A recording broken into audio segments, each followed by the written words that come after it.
Good afternoon, passengers. This is the pre-boarding announcement for Flight 3728 to Kansas City. We are now inviting those passengers with small children and any passengers like somda pari. somda le. Themba, nang la ba? Hone. Koi dore, atum hune jing la dia. Ha. Nate, isak sibu khangbi dra ba ba ma choi. WT man ba nangi na sakti ai di ke ro bi kaw doi ba. Nasak phajare rasile ne puni ni nang sha. Ha. Hoi, adu mai hai tare da na. Ya de ko, me de officer from ka ki badagi tumin na ya na ka pung cha lo ra. Ha. Pung na bra ba. Mashi di ba. Nate, nang bu kari thabak lai ke. Aeroplane mo khong maya sida mung lai ram si ba. Kari wa hang na du na. Ha. O nang nak ne na sida inga ram ba. Kari ge. Paktre bo. Nate. Nangi se ai bu laknari ba haiba tura pari nangi ja. Adu mai haiba tare da na. Laknari bani. Nate, nang bu nupi ga phanga ba. Kari wa hang na du no mu ma chwa. Ho nungai ri bra karam leli nungai bra hang ni bani da na. Nang gai ga se sahi tara gi matung dang asi kak theng na bani. Sang khra ba sahi tara achida rasina yom lo bana chakto amuta uge phang khidra ba. Aduga hek ubada maya he he ga tana. Yare nang le ho ko ai chale nang le ho ra ha ne. Shawri bu gai du ro si ba. Sat khre ne. Themba, ngai khu she. She, ngai khu ai ba. She, nang na shaw ge har shine. Pe na shaw jo ba. Ai na loi na lan bani ba. Hai ma, sat khre ne. Themba, ngai khu ai bani. Maya mang si da nang si de hina de kon thok na. Themba, Thembo. Sini nang ibo. Na thamoi do kan male. Minung si ma cha ma yaw tre ba. Maya mang si da ne. Namma du dong phu dra ba de. Ai na shaw ri ba sa. Pa si ko ina phara ro. Ashen ki rai ja. Pha gi ro ina hai si ba. Phare ne. Ai ya re ba. Se phu ja ro se. Mase. Ayo, ko ni ma si ngo ro khang di ne. Mai kai re ni nang bu Themba. Shen ki ko phu yo ne. Leng no hai ba. Ma si yo ne. Naram chatu ge haru de ne. Sin loi ba ya ro. Se. Themba, na ya yo ne nang bu. Mi me ma mang si de nang bu i kai jo nang bu. Khang la bra. Ha. Khang la bra ba thamai ban da bana. Samai nang tang pe na phu ge na sang la ba chai tara che ngarak li bani. Kari kai ge. Ha. Kari kai ge ba. Phol amta tor pa chuna ta ba. Amta chu manipura tholak pa chuna ta ba. Tamina chak sak ta chi ba gum lai thokki ba. Nang gi thamai se ngak pani ko nang chi ma chwa. Hoine. Phu ki ga ro. Phu ba loi re ge di yum da la si da na. Se nang gai da la ke ba. Akhoi sai ge ka do lai ge. Themba nang se phagi ge yam hai ram ne. Ke kan de se cha chlo. Hoi.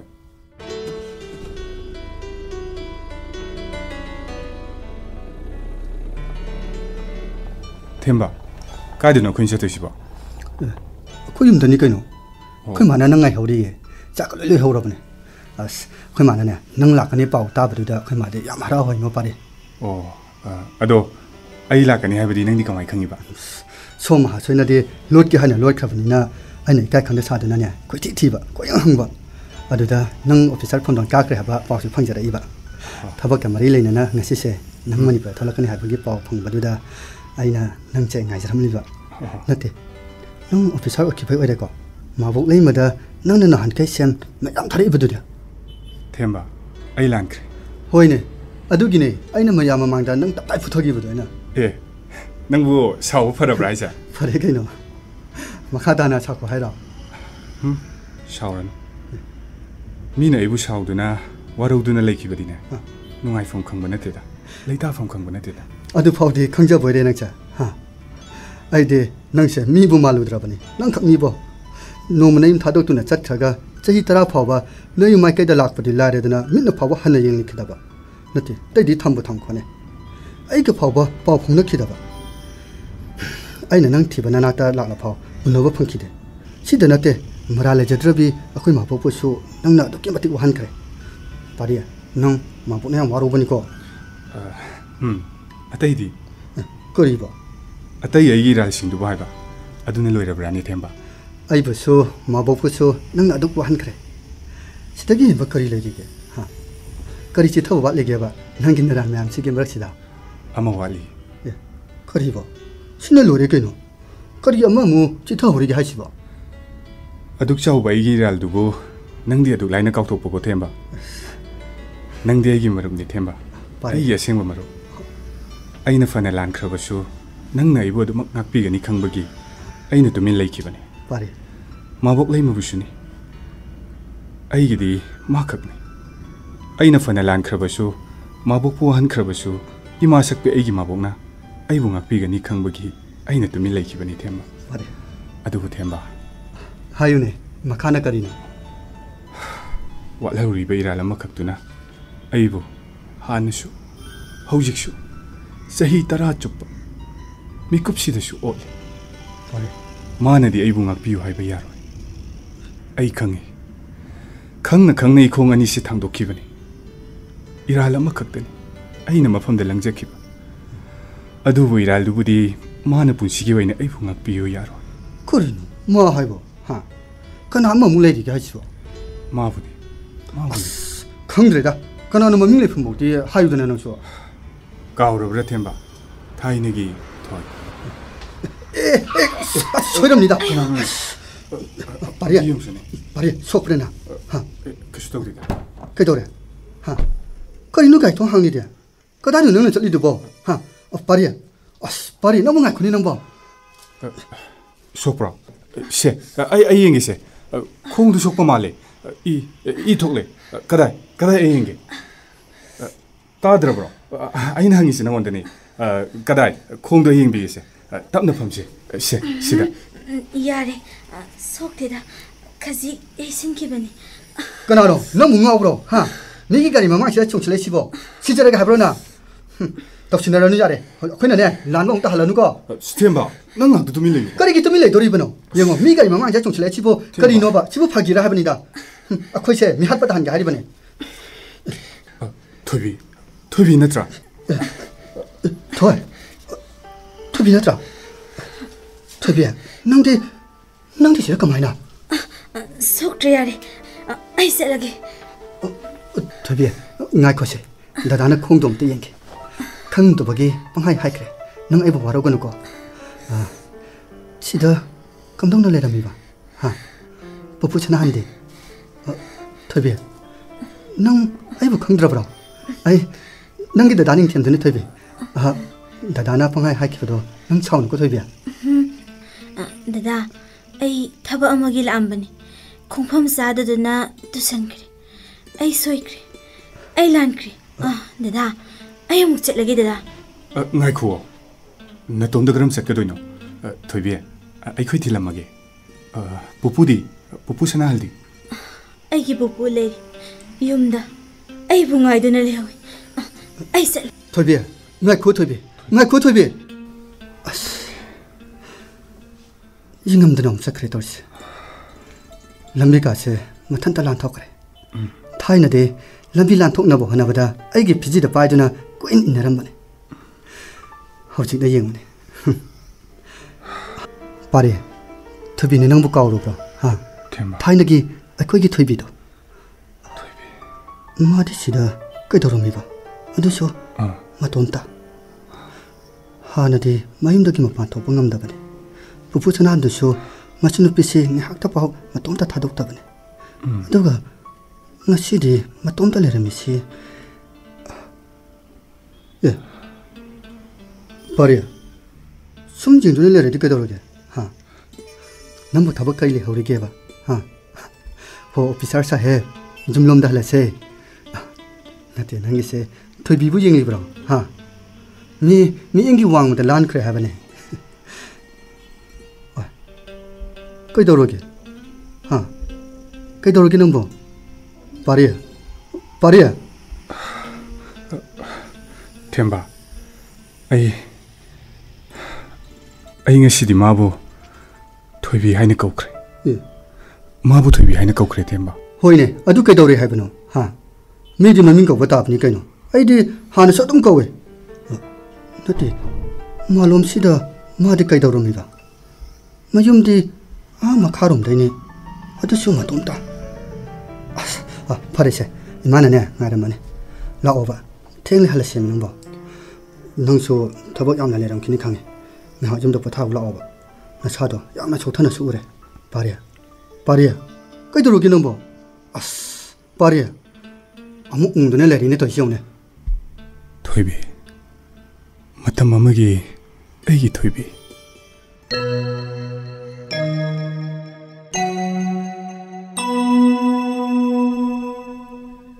에 토비야 낭디 겟 메야치다 그도리바 하 나티 낭부 스쿨 살려들어 낭부 nga이라미니 다다 용템 토비야 낭부 아이버 마이 하이나 까웅노미 낭부 라오세 ꯊꯦꯡꯂꯦ ꯈꯔ ꯉꯟꯅ ꯂꯥꯛꯄ ꯌꯥꯗ꯭ꯔꯣ ꯅꯪ ꯉꯥꯏꯕꯗ ꯑꯩꯗꯤ ꯌꯥꯝ ꯋꯥꯔꯦ ꯗꯗꯥ ꯌꯣꯡꯊꯦꯝ ꯂꯥꯛꯑꯣ ꯂꯥꯛꯑꯣ 토비 낭부 다 타두다 낭부 ꯑꯩ ꯂꯥꯛꯂꯁꯤꯗꯤ 타두오미 낭부 ꯇꯜꯂꯦ ꯀꯩꯁꯨ ꯂꯝꯕꯤ ꯂꯥꯟꯕ ꯀꯤꯖꯩ ꯑꯗꯨꯝ ꯁꯨꯃꯥꯏꯅ ꯄꯥꯏꯅꯤ ꯂꯝꯕꯤ ꯂꯥꯟꯊꯣꯛꯄꯤꯌꯣ ꯀꯩꯒꯤꯅꯣ 토비야 ꯑꯁꯣꯝꯂꯣꯝꯗ ꯂꯝꯕꯤ ꯅꯥꯀꯜꯒꯤ ꯀꯀꯥ ꯃꯪꯇꯦꯒꯤ ꯗꯨꯀꯥꯟꯗꯒꯤ ꯑꯆꯥꯄꯣꯠ ꯂꯩꯗꯣꯏꯅꯤ ꯑꯆꯥꯄꯣꯠ 토비야 ꯑꯇꯩ ꯗꯨꯀꯥꯟ ꯑꯁꯨ ꯌꯥꯝ ꯂꯩꯔꯤꯁꯤꯗꯤ ꯂꯝꯕꯤ ꯂꯥꯟꯊꯣꯛꯇ꯭ꯔꯁꯨ ꯁꯤꯗꯒꯤ ꯑꯗꯨꯝ ꯂꯩꯔꯤꯁꯤ ꯀꯩꯅꯣ ꯑꯁ ꯌꯥꯗꯦ ꯀꯩꯁꯨ ꯗꯗꯥ ꯃꯪꯇꯦꯒꯤ ꯗꯨꯀꯥꯟꯗꯒꯤ ꯂꯩꯗꯕ ꯌꯥꯗꯦ ꯀꯔꯤꯒꯤꯅꯣ ꯑꯗꯨꯅ ꯍꯥ ꯅꯪꯒꯤ ꯅꯤꯡꯉꯥꯏꯁꯤꯗꯤꯕ ꯅꯣꯏ ꯄꯨꯄꯨꯒꯤ ꯈꯜꯂꯨꯔꯗꯤꯅꯦ ꯑꯩ ꯌꯥꯝ ꯅꯨꯡꯉꯥꯏꯕꯤꯗꯦ ꯈꯪꯗꯦꯗ ꯊꯣꯏꯕꯤ ꯅꯪꯁꯤꯅ ꯍꯦꯛ ꯅꯨꯡꯉꯥꯏꯕꯗ ꯅꯨꯃꯤꯠ ꯇꯥꯕ ꯐꯥꯎꯕ ꯅꯤꯡꯉꯥꯏꯗ ꯇꯧꯗꯨꯅ ꯂꯩꯕ ꯁꯤꯕꯨ ꯀꯔꯤꯅꯣ ꯍꯥꯏꯕꯅꯤꯗ ꯅꯊꯧ ꯅꯠꯇꯦ ꯀꯩꯁꯨ ꯗꯗꯥ ꯌꯣꯡꯊꯦꯝ ꯂꯝꯕꯤꯁꯤ ꯀꯛ ꯂꯥꯟꯊꯣꯛꯄꯤꯌꯨ ꯍꯥꯏꯕꯕꯨ ꯑꯩꯕꯨ ꯅꯤꯡꯉꯥꯏ ꯇꯧꯕ ꯀꯧꯕ꯭ꯔꯥꯅꯦ ꯀꯤꯖꯗꯨꯅ ꯇꯧꯕꯅꯦ ꯏꯇꯣꯝꯗ ꯂꯝꯕꯤ ꯂꯥꯟꯕꯗꯤ ꯍꯩꯇꯦ ꯑꯩꯗꯤ ꯄꯨꯄꯨꯅꯁꯨ ꯏꯇꯣꯝꯗ ꯂꯝꯕꯤ ꯂꯥꯟꯕ ꯌꯥꯗꯦ ꯍꯥꯏ ꯑꯗꯨꯒꯤꯅꯦ ꯅꯪ ꯂꯥꯛꯄ ꯋꯥꯅ ꯉꯥꯏꯔꯝꯃꯤꯁꯦ ꯁꯦ ꯂꯥꯛꯑꯣꯁꯦ ꯁꯦ ꯍꯣꯏ ꯁꯦ ꯐꯨꯔꯤꯠ ꯃꯆꯤꯁꯦ ꯆꯤꯡꯉꯅꯣꯕ ꯅꯪꯕꯨ ꯑꯣꯏꯃ ꯈꯪꯉꯦ ꯗꯗꯥ ꯒꯥꯔꯤꯁꯤꯡꯁꯤ ꯄꯥꯏꯒꯩ ꯊꯧꯏꯀꯣ ꯑꯁ ꯊꯣꯏꯕꯤ ꯅꯪꯕꯨ ꯊꯨꯅ ꯂꯥꯛꯑꯣꯅꯦ ꯅꯪꯕꯨ ꯁꯦ ꯗꯨꯀꯥꯟ ꯌꯧꯔꯦꯀꯣ ꯅꯪꯅ ꯂꯩꯅꯤ ꯍꯥꯏꯕꯗꯣ ꯂꯩꯔꯣ ꯅꯠꯇꯦ ꯅꯪꯕꯨ ꯄꯩꯁꯥꯒ ꯄꯨꯔꯛꯄ꯭ꯔꯣ ꯄꯨꯄꯨꯗꯒꯤ ꯂꯧꯔꯛꯑꯦ ꯀꯀꯥ ꯃꯪꯊꯦ ꯁꯤꯒꯤ WTC ꯑꯅꯧꯕ꯭ꯔꯣ ꯁꯤ ꯂꯩꯒꯦ ꯑꯗꯨꯒ ꯁꯤꯗꯒꯤ ꯋꯥꯇꯤꯟꯁꯤꯒ ꯑꯗꯨꯒ ꯁꯤꯗꯒꯤ ꯃꯤꯊꯥꯏꯁꯤꯒ ꯑꯁ ꯑꯩꯈꯣꯏ ꯊꯣꯏꯕꯤꯁꯦ ꯑꯆꯥꯄꯣꯠ ꯌꯥꯝ ꯂꯩꯔꯦꯗ ꯅꯠꯇꯦ ꯀꯅꯥꯒꯤꯅꯣ ꯅꯪꯒꯤꯗꯨꯕꯣ ꯄꯨꯄꯨꯗꯪꯒꯤ ꯑꯣꯏꯔꯗꯤꯅꯦ ꯌꯥꯝꯃꯜꯂꯦ ꯈꯖꯤꯛꯈꯛ ꯂꯩꯌꯣ ꯅꯪꯕꯣ ꯑꯔꯦꯝꯕꯗ ꯃꯥꯅꯒ ꯇꯣꯛꯅꯤ ꯍꯥꯏꯕ ꯄꯨꯄꯨꯒꯤꯗꯤ WTC ꯑꯩꯒꯤꯅ ꯃꯤꯊꯥꯏ ꯅꯪꯒꯤꯁꯨ ꯃꯤꯊꯥꯏ ꯁꯦ ꯗꯗꯥ ꯌꯣꯡꯊꯦꯝ ꯅꯪꯒꯤ ꯁꯔꯨꯛ ꯆꯥꯁꯜꯂꯣ ꯑꯗꯨꯒ ꯑꯍꯥꯎꯕ ꯋꯥꯇꯤꯟꯗꯨꯅ ꯀꯅꯥꯒꯤ ꯑꯗꯨꯁꯨ ꯄꯨꯄꯨꯒꯤ ꯅꯠꯇ꯭ꯔꯣ ꯀꯔꯤꯅꯣ ꯃꯌꯥ ꯁꯨꯅ ꯌꯥꯎꯗ꯭ꯔꯕ ꯑꯩꯈꯣꯏ ꯄꯨꯄꯨꯒꯤꯗꯤ ꯋꯥꯇꯤꯟ ꯆꯥꯕ ꯉꯝꯗꯤꯌꯦ ꯄꯨꯄꯨꯒꯤ ꯅꯠꯇꯤꯌꯦ ꯀꯅꯥꯒꯤ ꯑꯗꯨꯅ ꯑꯃꯨꯛ ꯃꯤꯒꯤꯅꯤ ꯃꯤꯒꯤ ꯀꯅꯥꯅꯣ ꯃꯤ ꯍꯥꯏꯕꯣ ꯑꯣ ꯑꯩꯒꯤ ꯅꯨꯄꯥꯒꯤ ꯑꯩꯈꯣꯏ ꯇꯥꯃꯣꯆꯧꯒꯤ ꯃꯥꯒꯤꯅꯦ ꯏꯁꯄꯤꯁꯦꯜꯅꯤ ꯅꯍꯥꯜ ꯀꯣ ꯑꯩꯅ ꯀꯀꯥꯒꯤ ꯗꯨꯀꯥꯟꯁꯤꯗꯒꯤ ꯋꯥꯇꯤꯟ ꯂꯩꯔꯒ ꯄꯨꯕ ꯑꯗꯨꯒꯅꯦ ꯅꯍꯥꯟꯈꯩꯗꯤ ꯇꯥꯃꯣꯆꯧꯁꯦ ꯑꯩꯅ ꯄꯤꯕ ꯑꯆꯥꯄꯣꯠ ꯑꯃꯠꯇ ꯆꯥꯎ ꯍꯥꯏꯕ ꯌꯥꯗꯦꯗꯅ ꯅꯪꯁꯨ ꯈꯪꯉꯝꯅꯤ ꯅꯍꯥꯟꯗꯤ ꯁꯤꯒꯤ ꯑꯆꯥꯄꯣꯠꯁꯦ ꯆꯞ ꯃꯥꯟꯅꯕ ꯋꯥꯇꯤꯟꯁꯦ ꯄꯤꯁꯟꯕ ꯑꯗꯨꯗ ꯃꯥꯅ ꯇꯥꯞ ꯂꯥꯎꯅ ꯂꯧꯔꯒ ꯆꯥꯈ꯭ꯔꯤꯕꯩ ꯋꯥꯅꯤꯗ ꯑꯗꯨꯒꯤꯅꯦ ꯑꯩꯅ ꯉꯁꯤ ꯂꯩꯔꯤꯁꯤ ꯃꯥ ꯂꯥꯏꯔꯤꯛ ꯄꯥꯕ ꯋꯥꯔꯝꯂꯅꯤ ꯁꯤ ꯆꯥꯔꯒ 에너지 ꯍꯥꯞꯇꯣꯏꯅꯤ ꯂꯥꯏꯔꯤꯛ ꯃꯌꯥꯝ ꯍꯩꯕ ꯑꯣꯏꯅꯕ ꯑꯣꯐꯤꯁꯔ ꯑꯆꯧꯕ ꯑꯣꯏꯕ ꯉꯝꯅꯕ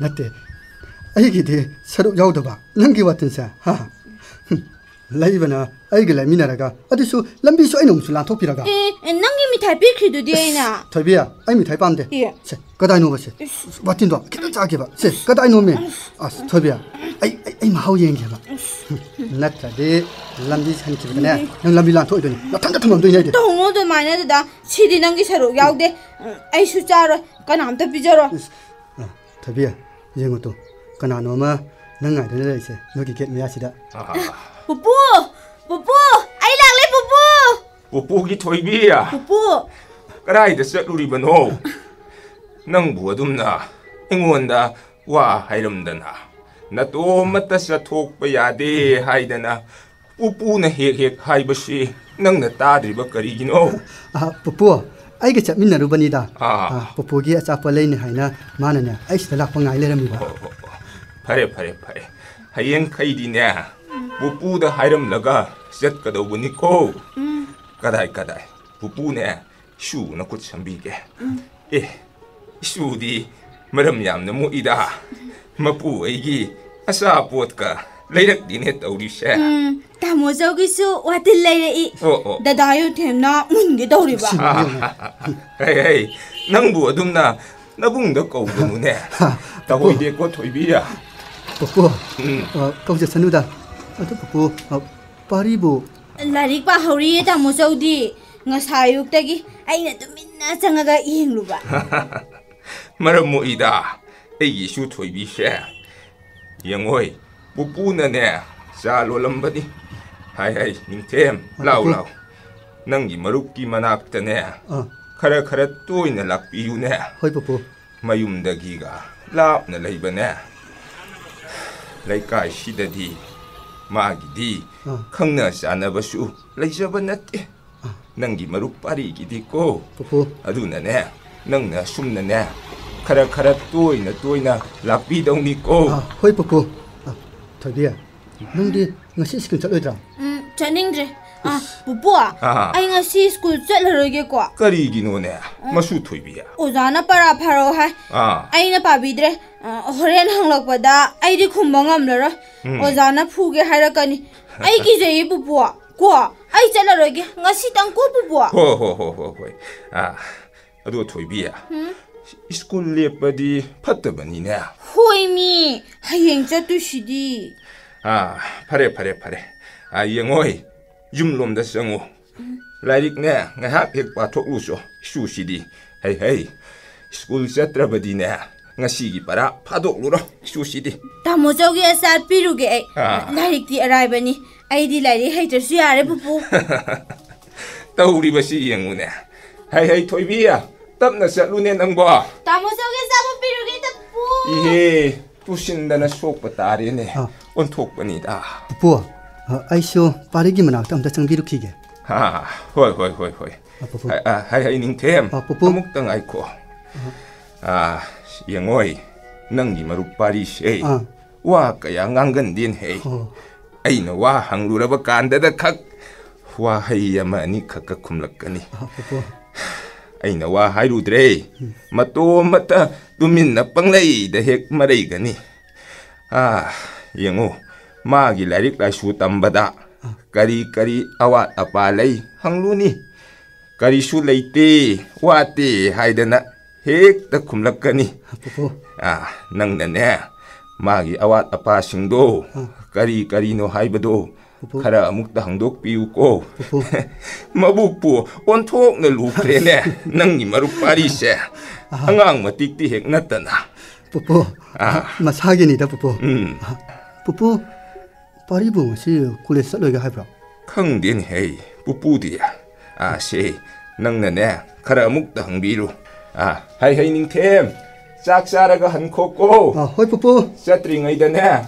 pupu gi nakta ngahak hek changla mu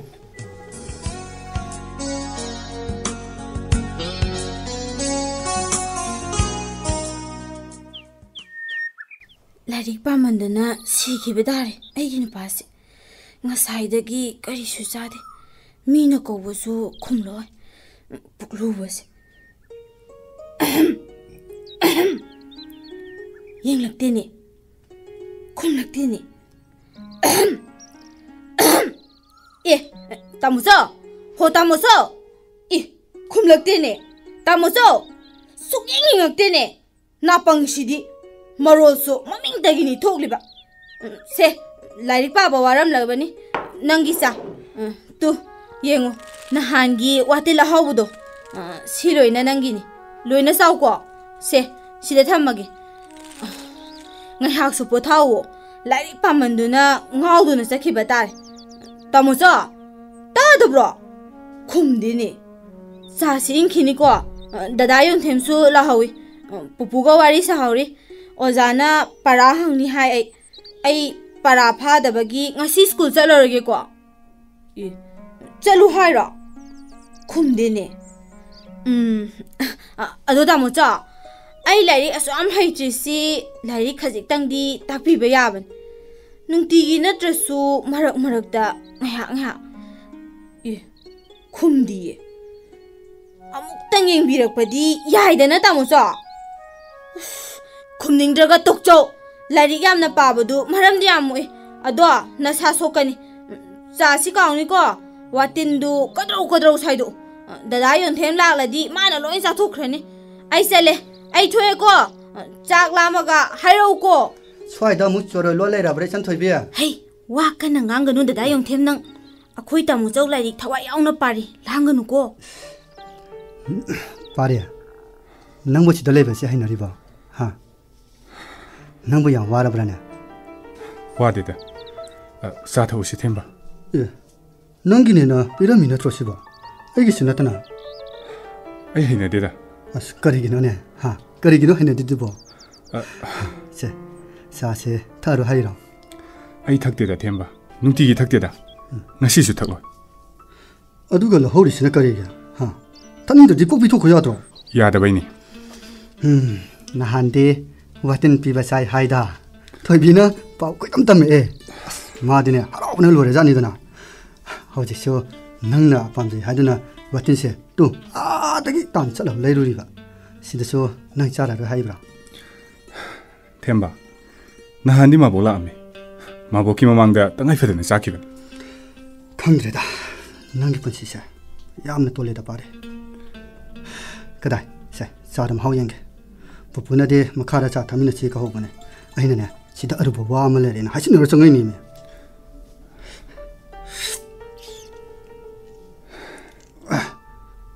치리 하위네 하위버 템바 아이 마팜시데 레이닝드레 시다 레이터데 낭디 그다데 레이도리바 마팜 아마 헤크다 아저는 말이시데 나리 바바 야드라 보는 뭐 아두부디 야이다 에 야레 센시키 띵고 주나다가 짜나 탁나마쇼 아알 팔레테 하우붕악다 낭기 아와파 봄바 뽀푸나 로이풋 부톡비리 토비나슈 낭기 마땡 빵비리 낭기 콜레스타마다 상바첸 봄나마 뽀푸나 로이나 부톡비리 시다 누가지 시부거리기노 하이바 아두기네 에네 시데 레이닝드레 하이리시 강디 템바 아이 마팜시 타동니 낭디 그다데 레이도리바 하 나티 넘부 콜레스타마 똑라게 하이로 셀 레이트라가나 라이릭 담바 똑바 따바네 수마이네 밍온데 땅두나 힝바세 아이 깨야 하이나데다 너는 하잉 마틱 자라가 뽀뽀하기 람만 뿜바 로이나 칭우 그이노 허죽티네 야네 자나 발레코 템바 낭의 크이 마복다 와리 임때 파제나 사비게라 마나 실리바 싱샤 아이 하이나드레 헤라 파리 빵도 부톤 누파만데 마보네 실리베 칭샤 낭기 야이파나 방악다네 아이따부 라릭 타와 야우다버기 떠보네 낭디 라리 어디암 하이리드디 첸 카지 왓버기 레펌 짜다버기 시다 레이베네 셀 하라 뽀푸나 부톡비레 레펌 수팡레 나테 파리 나한 마보네네 와마 카지 하도록 바부 뽀푸나 낭부 밤제 마수누 부토이비시 낭원다 타지닝이 아두기 낭부 미 오이나바 시민이 하이네 줌브로시보 하 와시 낭쇼 하나 강나브로 하이바 템바 미모부 미모네 헥다 림나 셈비베 야브로 파리야 마복나 와 마야마 마이곤다 하이라메 푸푸나 하이베 일루 마수누 피에세 루나 토비유시니 아둠나 타우라버디 아이 미모 오이바 ngamgani 시니다나 하이리 시나디 뽀푸나 낭부 미 오이나바 시엠리바 레펌 짜펌 세나 찡바 삐리바 낭분 루나 타우리바 치디 하잉 낭나 미 오이라가 토이비시 낭나 로 낭기 누피 오요 하이바니네 마니 템바 마보나수 와펌두 야크레 하이바고 헤라 누파부 헥도 전 톡바가 짭 마나레다 치디 파리 아두부디 마부쇼 우팔레테 타우리 어니니다 너희 좀 콜쇼 레트레도 타이나 너희 바바나 앞다 로네 전 톡크레타 마부쇼네 어지우지 미기다 레리시니 첸 톡바 지났다가 노모기 자라나타나 아두나 넘부 미 오이바 ngam나바 뽀푸다 넘부 치나라 보이니다 템바 아이기 분치세 푸푸사나 한다 반독 탐무금버니 파리 이샤나 야나 하잉와이 아이나 미오이라바 마탐다 반독 한독고 오이나 마슈누 피에세 아이나 로가다보 파리 시부 홍나바 야브로 아이나 슈마복나 누가이 키로이 하이베기다막다 ngasi phauba tumina leisile loinamak yari pamdaba potpu namdana chau haina iyada insinbiba yaningdaba wakhalbu yadaba yaroi haina ikhut ikhong animak punsinbiba sibu kari matauno aidi chamna hingba pame achauba mi ama oiba ngamdrabasu nongmagi chara tanduna isagi ningtamba phangduna machi amada leibado madu ai pame 파리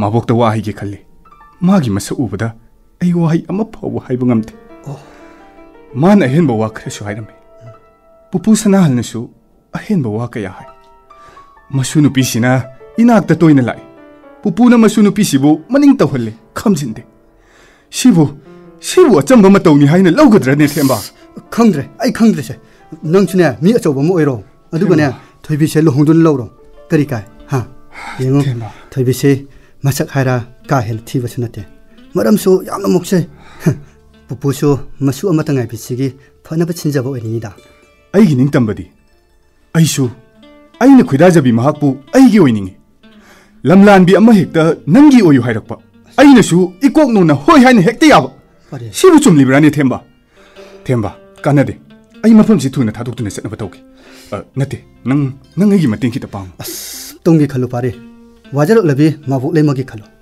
ꯅꯪꯕꯨ ꯃꯕꯣꯛꯄꯨ ꯅꯨꯡꯉꯥꯏꯅ ꯊꯝꯒꯅꯤ ꯍꯥꯏꯈꯤꯕꯗꯥꯏꯅꯦ ꯊꯦꯝꯕ ꯌꯦꯡꯉꯣ ꯄꯨꯄꯨꯁꯦ ꯅꯍꯥꯟꯒꯤ ꯃꯇꯦꯡ ꯌꯥꯎꯗꯅ ꯊꯣꯏꯕꯤꯁꯦ ꯅꯪꯅ ꯂꯨꯍꯣꯡꯗꯨꯅ ꯂꯧꯗ꯭ꯔꯕꯗꯤ ꯅꯪ ꯀꯔꯝꯅ ꯂꯥꯏꯔꯤꯛ ꯃꯈꯥ ꯇꯝꯊꯕ ꯉꯝꯒꯅꯤ ꯅꯪꯕꯨ ꯃꯅꯤꯄꯨꯔꯒꯤ ꯋꯥꯡꯃꯗ ꯆꯠꯇꯨꯅ ꯂꯥꯏꯔꯤꯛ ꯇꯝꯂꯨꯅꯤ ꯍꯥꯏꯕꯗꯥꯏ ꯑꯩꯅ ꯁꯦꯟ ꯄꯥꯏꯕꯁꯨ ꯅꯠꯇꯦ ꯑꯩꯅ ꯁꯦꯟ ꯄꯥꯏꯕ ꯃꯆꯥ ꯑꯣꯏꯔꯝꯂꯕꯗꯤ ꯈꯪꯂꯝꯒꯗꯕꯅꯤ ꯅꯪꯅ ꯋꯥꯔꯤꯕꯁꯤꯡꯗꯣ ꯃꯔꯝ ꯂꯣꯏꯗꯕꯅꯤ ꯑꯁ ꯈꯪꯗ꯭ꯔꯤꯁꯦ ꯑꯇꯩ ꯋꯥꯈꯜ ꯈꯜꯂꯨꯔꯅꯨ ꯊꯣꯏꯕꯤꯁꯦ ꯅꯪꯅ ꯂꯧꯕ ꯅꯠꯇꯅ ꯅꯪ ꯎꯄꯥꯏ ꯂꯩꯇꯦꯕꯣ ꯅꯨꯡꯁꯤꯕꯤꯔꯨ ꯀꯩꯗꯧꯔꯒꯦ ꯑꯉꯥꯡꯁꯦ ꯃꯔꯝꯁꯨ ꯐꯅ ꯃꯨꯛꯆꯩ ꯇꯥꯃꯣꯆꯧ ꯍꯥꯏꯗꯨꯅ ꯃꯥꯅ ꯑꯗꯨꯝꯅ ꯀꯧꯔꯛꯄꯗꯨꯗꯅꯤ ꯏꯅꯥꯛꯁꯤꯗ ꯍꯩꯅꯗ꯭ꯔꯦ ꯈꯪꯅ ꯐꯥꯎꯕꯗ ꯁꯨꯔꯨ ꯅꯩꯁꯤꯟꯗꯨꯅ ꯂꯩꯕꯗꯨꯗꯅꯤ ꯑꯩꯅ ꯌꯨꯝꯁꯦ ꯊꯥꯗꯣꯛꯇꯨꯅ ꯆꯠꯅꯤꯡꯉꯤꯕꯁꯦ ꯄꯥꯔꯤꯌꯥ ꯏꯁꯥꯁꯦ ꯃꯃꯜ ꯂꯩꯇ꯭ꯔꯦ ꯃꯣꯏꯒꯤ ꯃꯔꯜ ꯆꯥꯔꯕꯅꯤꯅ ꯃꯣꯏꯒꯤ ꯃꯔꯜꯅ ꯍꯤꯡꯂꯕꯅꯤ나 ꯃꯈꯣꯏꯅ ꯍꯥꯏꯕ ꯏꯜꯂꯦ ꯏꯟꯕꯁꯨ ꯇꯥꯕꯅꯤ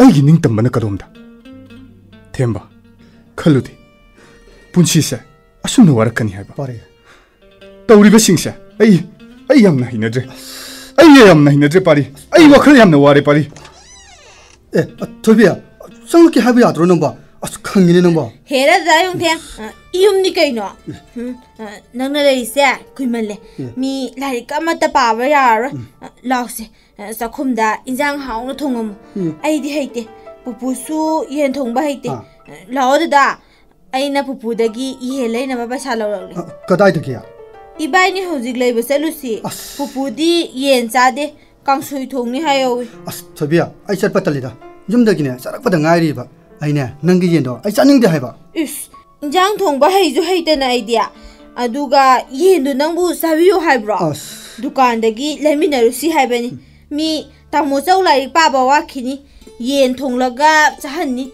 낭나 까리 강냐 미 오피샤로 핸드니ꯊꯣꯏꯕꯤꯌꯥ 이까이버디 어까나 坑디 하는차 나 타오라 라오다다 라오 하베네 미 라이릭 빠바다 예피라는 거수ꯊꯣꯏꯕꯤꯌꯥ 세 그땅에 빠져 너무 징아 너 것이 하이 빠리야 năng 몸다 카모미 능 봐. 아이마.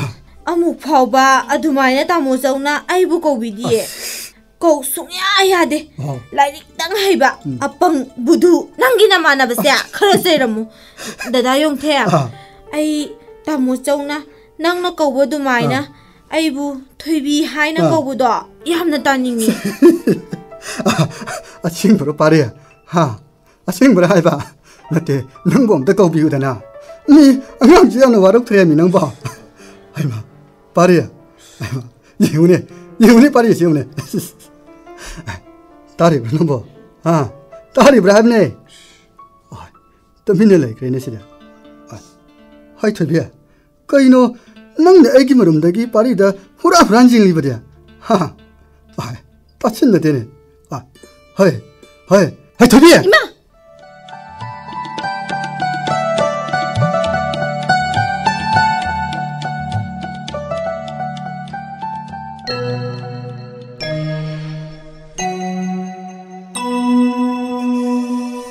거리노 렘미 마야 시다 물티 원키스나 빠리 그이도록이 넘버 아이 와클라마데 레이루레 템바 나약 레키시라 그다이다 시다 거리기야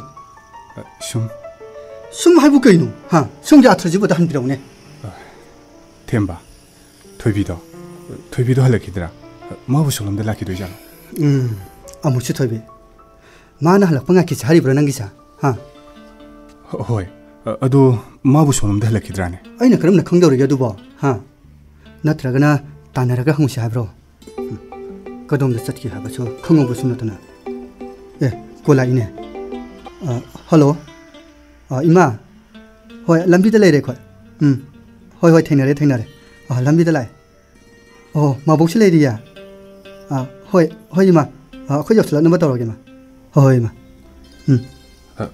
가나노 폰도리도 봐 코이마네 마복시네 코이데 락도네 레디 라 샷나 떨어세 능수 넘상 락보기 와라머네 세 가리다 가르네 마치는 거. 제 라옴 하는 거. 아이고 템바. 토이비디. 아스 마쁘기 만았다. 매임나 짝크레. ꯅꯪꯅ ꯀꯔꯤꯒꯤ ꯋꯥꯕꯤꯌꯨ ꯍꯥꯏꯒꯦ ꯅꯠꯇꯦ ꯊꯣꯏꯕꯤꯗꯨꯕꯨ ꯅꯪꯒꯤ ꯀꯅꯥꯅꯣ ꯊꯦꯝꯕ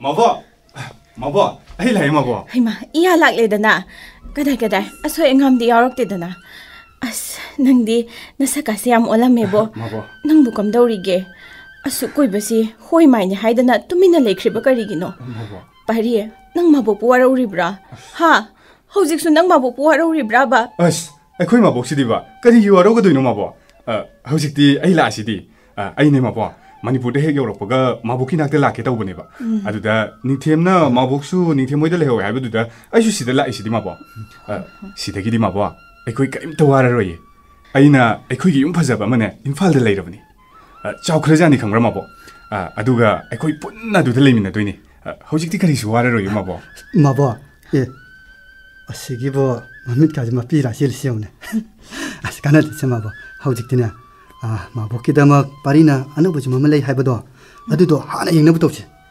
하우직티 마보 와르바 파라도니 아도 마보 무사이 람비도 토비도 탱네고 토비야 타이나기 부부 천하 한게 마수누피 토비도 강들어보 마보 강해 토비 하이바 스마디 마보 레사비가 더번나 파람메보 파람마니 마톰따그네 람자우스로부터 나름베와네 와가수 낭항데 하나디 아코이 우바다 와가 얌나 하이람보다 하우직티 아마다 하이키데 이까라 브로카이노 아코이 우바다니 아름 착키베와네 호이 파레세 파리에 이마 호이나 짜가 로이나 로라바니 낭부 락바 ngaihobani 닝템 까나데세 낭수 와람라니 라 파리 따드브로 낭보 아무 웅두나 레이레세 라오 하이바니 낭보 이몽다 장라시냐 마보 ngsaide 마는 웅웅두나 레이레세 가리 마능다나 떠미나 덤 가리 와칸보 칼리브노 칸데 아스 파리에 라오세 장아모게 거 파리에 라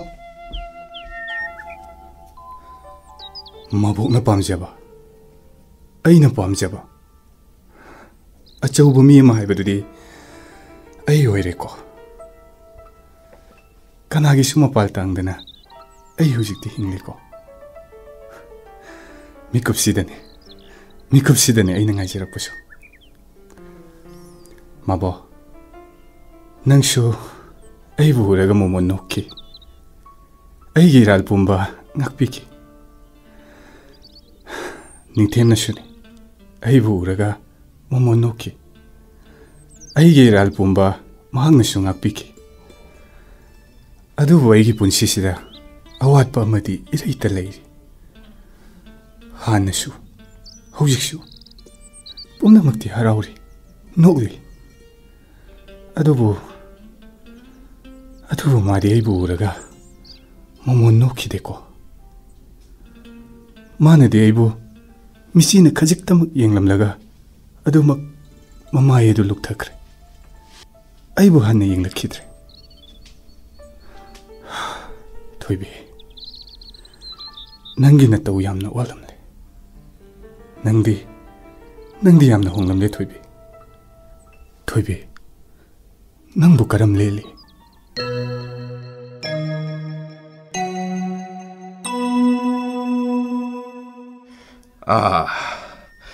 레이마 쿠라 낭 요럭러브라 아이디 캉루드레다나 까얌 꾸이레 낭부 락바 kuhidrida kura yorakpada ngairiye ibema thoibidi ude kadomda leikrage mabo thoibi burane school chatkibani hanbabudi halaklanida natte nangbo leima nasa pariga unarurabra kura ai lae hainadi haizarurabani lairik paduna lehoriye madi college lotion khibasida parikha thakibadugi haidoglakpa ngaibo ina kai no atai lairi khara paribani haihowi kura aduni leima nang kura anane pienjeri base kura hausikki matam sida isu pari gumba nupa masadi atang manine hey adunani ne kura na mabu siemliba asigumba laibak kilan noigadabasidi 망ꯍꯟꯈꯤꯕ ꯌꯥꯕ ꯅꯠꯇꯦꯀꯣ. ꯈꯨꯔꯥ ꯑꯩꯈꯣꯏꯒꯤ ꯊꯧꯖꯥꯜꯗꯒꯤ ꯏꯆꯥ ꯄꯥꯔꯤꯁꯦ ꯃꯇꯤꯛ ꯆꯥꯕ ꯃꯤ ꯑꯃꯗꯤ ꯑꯣꯏꯕ ꯉꯝꯍꯟꯕꯤꯌꯨꯀꯣ ꯈꯨꯔꯥ. ꯂꯩꯃ. ꯃꯃꯥ ꯃꯄꯥꯁꯨ ꯄꯤꯛꯂꯤꯀꯥꯟꯗꯒꯤ ꯀꯥꯏꯅꯈ꯭ꯔꯦ. ꯃꯄꯥꯕꯨꯡꯗꯨꯅ ꯀꯨꯏꯅ ナꯗꯨꯅ ꯂꯥꯌꯦꯡꯗꯨꯅ ꯂꯩꯔꯝꯕꯗꯒꯤ ꯌꯨꯝ ꯏꯪꯈꯣꯜ ꯐꯥꯎꯕ ꯌꯣꯟꯖꯈꯤꯕꯅꯤ ꯈꯨꯔꯥ. ꯏꯅꯥꯎꯄꯥꯗꯨꯁꯨ ꯀꯟꯕ ꯉꯝꯍꯧꯗ꯭ꯔꯦ. ꯈꯨꯔꯥ, ꯑꯩꯅ ꯃꯥꯕꯨ ꯄꯤꯁꯛ ꯄꯤꯛꯂꯤꯉꯩꯗꯒꯤ ꯋꯥꯅ ꯌꯣꯛꯆꯔꯛꯄꯅꯤ ꯈꯨꯔꯥ. ꯑꯩꯅꯗꯤ ꯀꯔꯤ ꯇꯧꯕ ꯉꯝꯃꯨꯒꯅꯤ? ꯃꯥꯕꯨ ꯃꯤ ꯑꯃ ꯑꯣꯏꯅꯅꯕ ꯁꯦꯝꯅꯕ ꯍꯣꯠꯅꯕꯗ ꯈꯨꯔꯥ ꯍꯣꯏ ꯊꯦꯡꯅꯗꯨꯅ ꯀꯣꯂꯦꯖ ꯂꯣꯏꯕ ꯐꯥꯎꯕꯇꯪꯗꯤ ꯇꯝꯕ ꯐꯪꯍꯟꯕꯤꯔꯦꯗꯣ ꯈꯨꯔꯥ. ꯍꯧꯖꯤꯛꯁꯨ ꯈꯨꯔꯥ ꯍꯣꯏꯅ ꯃꯥꯕꯨ ꯌꯦꯡꯁꯤꯟꯕꯤꯔꯤ. ꯑꯩꯈꯣꯏꯒꯤꯗꯤ ꯂꯥꯏꯕꯛ ꯌꯥꯝ ꯐꯕꯅꯤ ꯈꯨꯔꯥ. ꯂꯩꯃ, ꯑꯗꯨꯒꯤꯗꯃꯛꯇꯗꯤꯅꯦ ꯅꯪ ꯀꯔꯤꯁꯨ ꯈꯟꯒꯅꯨꯀꯣ. ꯈꯨꯔꯥ. ꯑꯐꯕ ꯃꯆꯥ ꯁꯦꯝꯕꯕꯨ ꯍꯧꯅꯗꯕ ꯂꯤꯆꯠꯂꯅꯦ. ꯌꯦꯡꯉꯣꯏ, ꯑꯩꯒꯤꯁꯨ ꯊꯣꯏꯕꯤꯗꯤ ꯂꯥꯏꯔꯤꯛꯇ ꯃꯊ꯭ꯋꯥꯏ ꯀꯌꯥ ꯌꯥꯎꯗꯦ. ꯃꯥꯒꯤ ꯃꯍꯨꯠꯇꯅꯦ ꯏꯁꯨ ꯄꯥꯔꯤꯕꯨ ꯑꯣꯏꯅ ꯅꯪ ꯈꯨꯔꯥꯅ ꯁꯦꯝꯂꯤꯕꯅꯤꯅꯦ. ꯈꯨꯔꯥ. ꯈꯨꯔꯥ, ꯀꯩꯗꯧꯕꯤꯔꯒꯦ? ꯍꯟꯗꯛ ꯃꯔꯛꯁꯤꯕꯨ ꯏꯁꯥ ꯏꯅꯨꯡ ꯅꯨꯡꯉꯥꯏꯕꯤꯗꯕ꯭ꯔꯥ? ꯏꯁꯥꯁꯤꯁꯨ ꯃꯌꯦꯡ ꯌꯥꯝ ꯇꯥꯅ ꯎꯔꯤꯗꯣ ꯈꯨꯔꯥ. ꯑꯩꯕꯣ ꯀꯔꯤꯁꯨ ꯇꯧꯗꯦꯗ. ꯂꯣꯛ ꯈꯔ ꯊꯨꯡꯉꯤ ꯑꯗꯨꯒꯤꯅꯤ. ꯈꯨꯔꯥ. ꯑꯗꯣ ꯂꯩꯃ, ꯉꯁꯤꯗꯤꯅꯦ ꯅꯪ ꯈꯨꯔꯥ ꯋꯥ ꯑꯃ ꯍꯥꯏꯒꯦꯀꯣ. ꯅꯪ ꯂꯥꯟꯅ ꯈꯟꯒꯅꯨꯀꯣ. ꯈꯨꯔꯥ. ꯑꯩꯅꯅꯦ 이슈 파리부 셈락박이 라면 타우버디 낫대고 레이마 마나 팜제리바 마하이 마싱 뿜바 मणिपुरगी वांगमदा मखा तानने लाइरिक तमनगे खल्ली माबु मांगनिंगदबदगी अइना माबु सेमबनी सेनबनी दो अदुनने यंगोय अइगी मराइबक थीरबी मपु असोनब अइनतना मागिनी हाइबदा हन्ना येंगबदा कनासु लैजद्रबी अइगी सुथोइबिसे हयेंग माना अई लैत्रब मतमदा करमना मतोमत लेहौगनी हेक खनबदा नंग खुराने लैताफम अम खंगद्रे हयेंग इशु पारीनने असौब मी अम ओइरब मतमदा अइगी इशुसे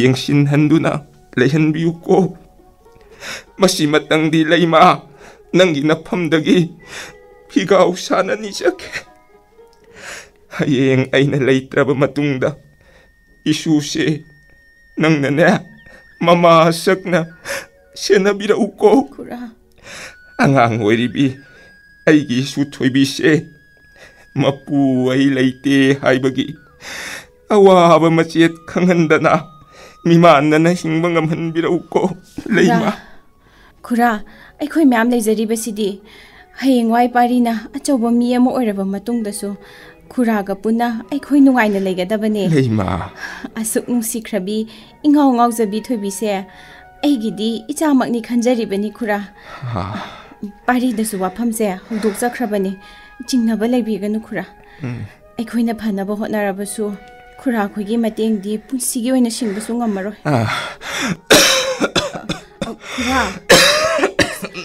खुरा डॉक्टर दा मुक्तंग इसादु येंथोकलुसि हाइबबु एरा करिसु तौबा नतेदा मराइना फजखिनी यंगोय नंग पारीगी मनाक्ता वारी वताइ साजरु नोंग फादोक लाकपने अदुगने मागी मपालमदा लाइरिक मखा तंबा चटनिंगबा मफमदो नंगना खरा हंगदोकपियु अइना हंगलुरबदी माने हायु हाइबा यादे अइबु माना मितोकुमना खल्ली मालेने खुरा खुरा होइगी मतेंग लमनबसिदा इकाइजदुना तौरिबो रंगनी अइ वारी साजरामगे खुरा फरे फरे फरे हे कई कइनो साकिसिको खुरा ngahak leramko ase खुराने स्वाइ फाउगदंग थोगलुखिगेको फनी खुरा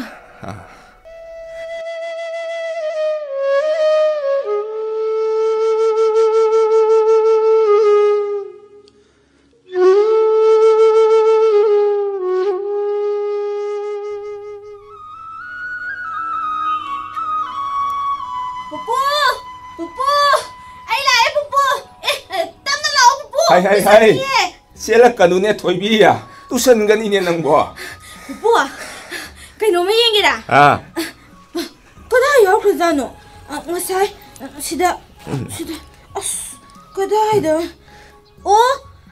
sida lele pupu tu yengjang si yengjang ne pupu karino ne yeng se pupu ne anop si amuk tausin khige ko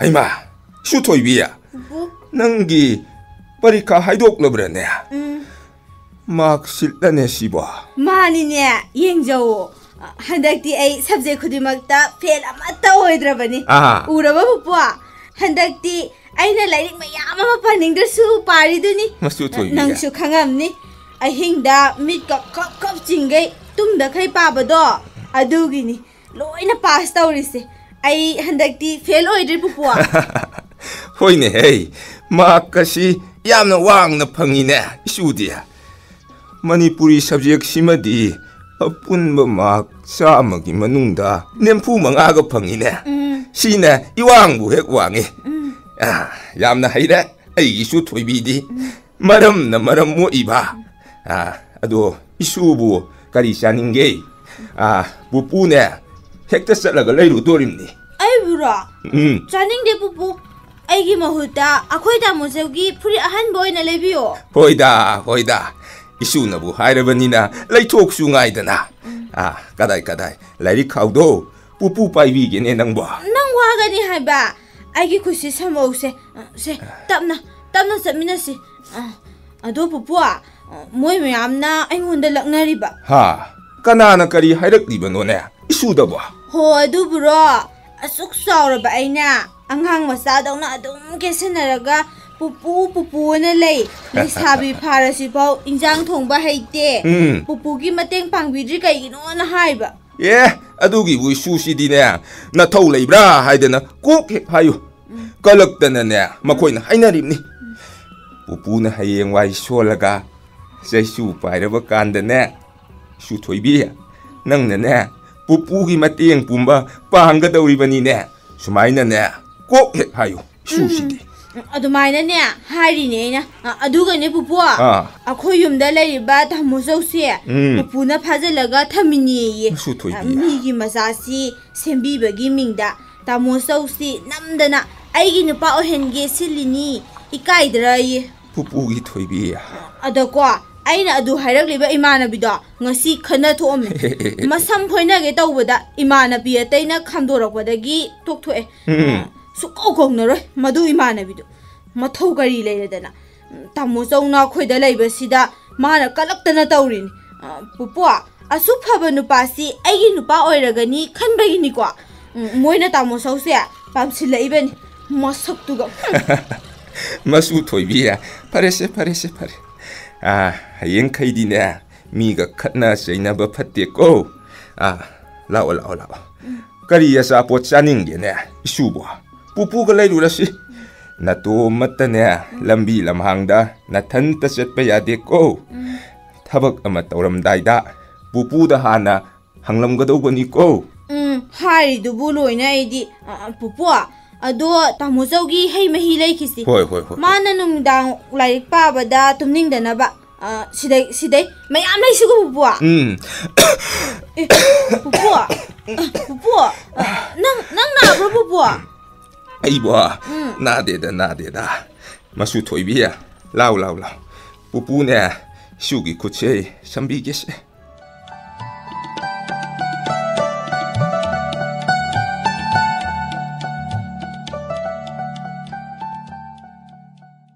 Pari, aina ngasaidagi hairiba wa mayamsibu taribro haibani nangbo se mabokda hekta hayuse kari lamda lairek tamba chatninge aina ne ningthemda hangubadadi Delhi da chatninge haibra karinom haine nangbo adudo oina chatnaba silasira nangi parikya haidolapagasu matang sanarani mabo ai chatningdre madu yaba nate asuk wana asuk koibasi honaraklaga loiramdaida mahi phanglamdai sida kadaidagi lepa yarani mabo hayune ai chamningba pami mabo haima hinglibasidi sumaina nate mabo karino nangna haininglisa naroldo chumu pupu sana halse mabuk yamna fai mabo ꯑꯩꯕꯨ ꯍꯧꯖꯤꯛ ꯐꯥꯎꯕ ꯃꯥꯅ ꯁꯦꯜ ꯄꯨꯊꯣꯛꯄꯤꯗꯨꯅ ꯂꯩꯐꯝ ꯆꯥꯐꯝ ꯄꯤꯕꯤꯗꯨꯅ ꯂꯥꯏꯔꯤꯛ ꯇꯝꯍꯟꯕꯤꯔꯤ ꯑꯗꯨꯕꯨ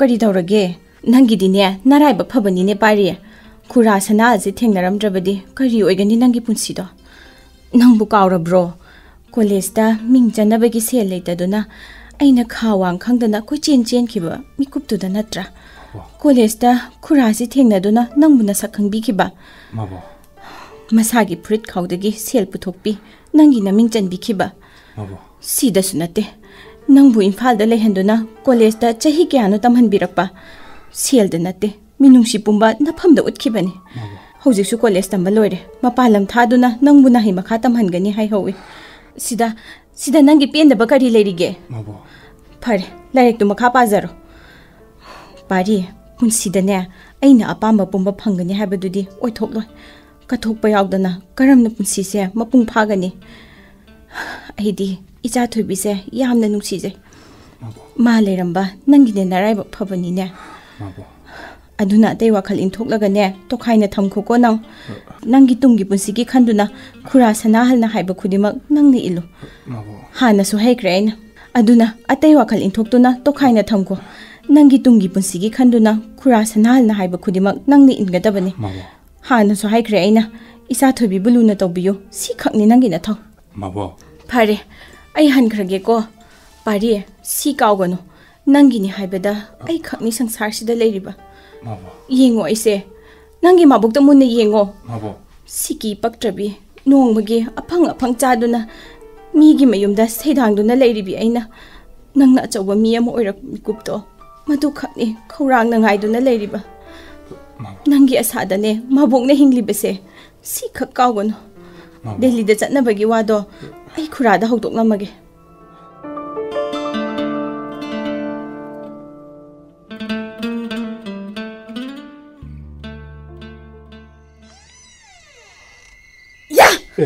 ꯀꯅꯥꯅꯣ ꯑꯩꯅꯦ ꯊꯣꯏꯕꯤꯅꯦ ꯑꯇꯩ ꯀꯅꯥ ꯑꯣꯏꯒꯅꯤ ꯇꯥꯃꯣꯆꯣ ꯈꯪꯕ꯭ꯔꯥ ꯑꯩꯅ ꯉꯁꯥꯏꯗꯒꯤ ꯅꯪ ꯊꯣꯛꯂꯛꯄ ꯉꯥꯏꯗꯨꯅ ꯂꯩꯕ ꯅꯪ ꯈꯪꯍꯟꯒꯦꯅ ꯇꯥꯃꯣꯆꯣ ꯀꯗꯥꯏꯗꯅꯣ ꯆꯪꯂꯕꯣ ꯏꯃꯨꯡꯗ ꯑꯃꯨꯛ ꯉꯥꯏꯈꯣꯗꯅ ꯉꯥꯏꯍꯥꯛꯇꯪ ꯇꯥꯃꯣꯆꯣ ꯀꯔꯤꯅꯣ ꯍꯥꯏꯕꯅꯤ ꯑꯣ ꯉꯁꯥꯏꯅꯦ ꯑꯩꯈꯣꯏꯗ ꯃꯕꯣꯛ ꯂꯩꯕ ꯂꯥꯛꯑꯝꯃꯤꯕ ꯑꯗꯀꯣ ꯃꯕꯣꯛꯅ ꯑꯩꯒꯤ ꯐꯅꯦꯛ ꯐꯖꯕ ꯑꯃ ꯄꯨꯔꯛꯑꯦ ꯇꯨ ꯑꯩꯅ ꯍꯧꯖꯤꯛ ꯁꯦꯠꯂꯤꯁꯦ ꯐꯖꯕ꯭ꯔꯥ ꯇꯥꯃꯣꯆꯣ ꯃꯆꯨꯁꯤ ꯑꯩꯉꯣꯟꯗ ꯄꯛꯆꯕ꯭ꯔꯥ ꯌꯦꯡꯉꯣ ꯇꯨ ꯌꯦꯡꯁꯨ ꯌꯦꯡꯗꯅ ꯃꯕꯣꯛꯅ ꯂꯩꯕꯤꯔꯝꯃꯤꯕ ꯅꯪ ꯗꯦꯜꯂꯤꯗ ꯆꯠꯈꯤꯗꯣꯔꯦ ꯍꯥꯏ ꯆꯨꯝꯕ꯭ꯔꯣ ꯈꯪꯗꯦꯗ ꯑꯩ ꯉꯥꯏꯈꯨꯋꯣ ꯆꯪꯈꯤꯅꯨꯕ ꯉꯥꯏꯍꯥꯛꯇꯪꯈꯛ ꯑꯗꯨꯕꯨꯔꯣ ꯅꯪꯒꯤ ꯍꯩ ꯃꯍꯤꯁꯦ ꯍꯣꯔꯦꯟ ꯑꯊꯦꯡꯕꯗ ꯇꯨꯝꯅꯤꯡꯂꯛꯄꯗ ꯊꯛꯎꯀꯣ ꯑꯗꯨꯒꯅꯦ ꯁꯤꯅꯅꯦ ꯇꯨ ꯅꯪꯒꯤ ꯐꯨꯔꯤꯠ ꯑꯍꯟꯕ ꯄꯨꯄꯨꯒ ꯑꯩꯒ ꯉꯁꯥꯏ ꯀꯩꯊꯦꯜꯗ ꯆꯠꯇꯨꯅ ꯂꯩꯔꯛꯏꯕ ꯃꯆꯨꯁꯦ ꯑꯩꯅ ꯈꯜꯂꯛꯏꯅꯦ ꯅꯪꯅ ꯗꯦꯜꯂꯤ ꯆꯠꯄ ꯅꯨꯃꯤꯠꯇ ꯁꯤꯜꯂꯤꯂꯨꯀꯣ ꯌꯥꯝ ꯄꯛꯆꯒꯅꯤꯗ ꯁꯦ ꯇꯥꯃꯣꯆꯣ ꯉꯥꯏꯈꯨꯋꯣ ꯋꯥ ꯑꯃꯇꯒ ꯍꯥꯏꯍꯧꯒꯦꯕ ꯀꯣꯅꯦ ꯇꯥꯃꯣꯆꯣ ꯅꯪꯅ ꯗꯦꯜꯂꯤꯗ ꯂꯩꯈ꯭ꯔꯒ ꯑꯩꯕꯨ ꯀꯥꯎꯊꯣꯛꯀꯗ꯭ꯔꯥ ꯑꯩꯅ ꯄꯨꯄꯨꯗ ꯍꯪꯕꯗ ꯄꯨꯄꯨꯅꯗꯤ ꯀꯥꯎꯊꯣꯛꯂꯣꯏ ꯍꯥꯏ ꯑꯗꯣ ꯅꯪꯅ ꯑꯩꯁꯤ ꯀꯥꯎꯈꯤꯗꯧ ꯃꯥꯜꯂꯦ ꯃꯇꯝ ꯈꯔ ꯀꯥꯎꯊꯣꯛꯂꯁꯨ ꯑꯃꯨꯛ ꯅꯤꯡꯁꯤꯡꯂꯒ ꯑꯩꯒꯤ ꯏꯅꯥꯛꯇ ꯅꯪ ꯍꯜꯂꯛꯎꯀꯣ ꯀꯣ ꯇꯥꯃꯣꯆꯣ ꯈꯨꯝꯗꯤꯌꯦ ꯑꯗꯨꯒ ꯃꯕꯣꯛꯅ ꯉꯁꯤꯀꯣ ꯑꯩꯉꯣꯟꯗ ꯅꯨꯡꯁꯤꯅ ꯑꯩꯁꯤ ꯑꯩꯈꯣꯏ ꯄꯨꯄꯨꯒꯤ ꯃꯁꯨ ꯅꯨꯄꯤ ꯑꯣꯏꯔꯝꯕꯗꯒꯤꯀꯣ ꯃꯥꯒꯤ ꯃꯃꯧ ꯅꯨꯄꯤ ꯑꯣꯏꯔꯗꯧꯅꯤ ꯍꯥꯏꯔꯤꯕ ꯑꯗꯨꯒꯅꯦ ꯑꯩꯅ ꯁꯦꯠꯂꯤꯕ ꯐꯅꯦꯛ ꯑꯍꯟꯕꯁꯦ ꯃꯕꯣꯛꯅ ꯃꯃꯧꯒꯤꯅꯤꯅ ꯂꯩꯔꯛꯏꯕ ꯑꯩꯅ ꯏꯀꯥꯏꯕꯁꯤꯗꯤ ꯇꯥꯃꯣꯆꯣ ꯉꯥꯏꯈꯨꯋꯣ ꯆꯪꯈ꯭ꯔꯦ ꯑꯩꯌꯥ 이까이브로 낭수 따무죠 ngài ko haraga mina apang budu irang taw buzu haitaba sidi wa matang khumlang bada sirani nang budu sidi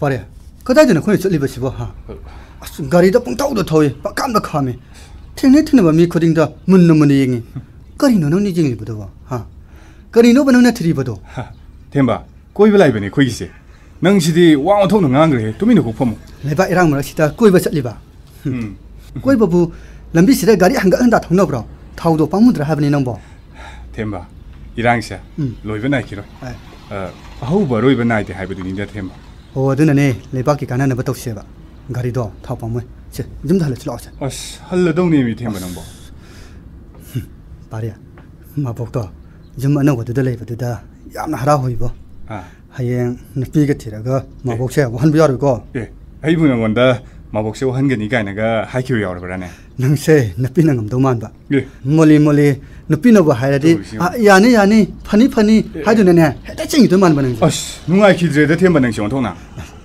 ꯑꯁ ꯀꯗꯥꯏꯗꯅꯣ ꯅꯪꯅ ꯆꯠꯂꯤꯕꯁꯤꯕꯣ ꯍꯥ ꯅꯔꯣꯟ ꯆꯨꯝꯁꯦ ꯅꯔꯣꯟꯗꯣ ꯐꯖꯅ ꯆꯨꯝꯃꯣꯕ ꯑꯁ ꯌꯧꯒꯗꯧꯔꯦꯃꯤ ꯅꯪꯕꯣ ꯇꯨꯃꯤꯟꯅ ꯉꯥꯛꯇꯗꯤ ꯐꯝꯃꯨ ꯀꯩꯗꯧꯔꯒꯦ ꯃꯣꯏꯔꯥꯡꯂꯣꯝꯁꯤꯗ ꯀꯅꯥ ꯂꯩꯒꯦꯕ ꯍꯥꯏ ꯍꯣꯏ ꯒꯥꯔꯤꯁꯦ ꯊꯠꯈꯥꯝꯕꯅꯤ ꯅꯪꯕꯣ ꯀꯩꯗꯧꯔꯒꯦ ꯂꯝꯕꯤ ꯃꯇꯦꯛ ꯃꯇꯦꯛ ꯊꯠꯂꯤꯅꯦ ꯑꯣ ꯇꯣ ꯁꯤꯗꯒꯤꯅꯦ ꯒꯥꯔꯤꯁꯦ ꯊꯧꯖꯤꯟꯕ ꯌꯥꯗꯣꯏ ꯃꯥꯟꯗ꯭ꯔꯦ ꯀꯔꯤ ꯑꯣꯏꯖꯥꯠꯅꯣ ꯅꯪꯁꯤꯗꯤ ꯌꯥꯝꯅ ꯈꯪꯁꯤꯟꯅꯗꯦꯅ ꯍꯣꯏꯅꯦꯍꯦ ꯊꯦꯝꯕ ꯀꯔꯤ ꯇꯧꯕ ꯌꯥꯎꯔꯕꯖꯥꯠꯅꯣ ꯂꯝꯈꯥꯏꯁꯤꯗꯒꯤ ꯒꯥꯔꯤ ꯊꯧꯖꯤꯟꯕ ꯌꯥꯗꯦ ꯍꯥꯏꯁꯤꯕꯣ ꯂꯥꯞꯇꯛꯅ ꯂꯝꯕꯤꯗ ꯏꯃꯥ ꯏꯕꯦꯜꯁꯤꯡꯁꯤꯅ ꯂꯝꯕꯤ ꯊꯤꯡꯉꯤꯁꯤꯅ ꯀꯔꯤ ꯇꯧꯔꯖꯥꯠꯅꯣ ꯀꯔꯤꯅꯣ ꯁꯤꯗꯒꯤꯅꯦ ꯆꯪꯕ ꯌꯥꯔꯣꯏꯃꯦ ꯃꯐꯝꯁꯦ ꯔꯦꯠ ꯖꯣꯟꯅꯤ ꯍꯥꯏꯕ ꯀꯩꯅꯣ ꯍꯥꯏꯁꯤꯕꯣ ꯑꯁꯣꯝ ꯃꯅꯨꯡꯂꯣꯝꯗ ꯆꯪꯁꯤꯜꯂꯒ ꯃꯩꯇꯩ ꯑꯩꯈꯣꯏꯒꯤ ꯌꯨꯝ ꯑꯗꯨꯛ ꯌꯥꯝꯅ ꯂꯩꯔꯤꯕꯗꯨꯗꯤ ꯏꯔꯥꯡꯁꯤꯅ ꯃꯔꯝ ꯑꯣꯏꯔꯒꯅꯦ ꯃꯅꯨꯡꯗ ꯂꯩꯔꯤꯕ ꯃꯩꯇꯩ ꯑꯩꯈꯣꯏꯒꯤ ꯃꯤꯁꯤꯡꯗꯣ ꯁꯣꯝꯗ ꯂꯣꯏꯅ ꯊꯣꯛꯂꯛꯇꯨꯅ ꯂꯩꯔꯦꯕ ꯅꯊꯋꯥꯏꯗꯣ ꯊꯥꯅꯤꯡꯉꯒꯗꯤ ꯆꯪꯉꯨꯁꯤ ꯌꯥꯅꯤꯅꯦ ꯊꯦꯝꯕ ꯅꯪꯒꯤ ꯐꯪꯉꯤꯔꯣ ꯃꯇꯥꯡ ꯆꯥꯗꯦꯀꯣ ꯑꯁ ꯃꯇꯥꯡꯁꯤꯗ ꯀꯗꯥꯏꯗꯒꯤ ꯐꯥꯒꯤꯅꯣ ꯑꯩꯅ ꯉꯥꯡꯗꯣꯏꯁꯤꯕꯣ ꯊꯦꯝꯕ ꯑꯣ ꯀꯨꯏꯔꯦ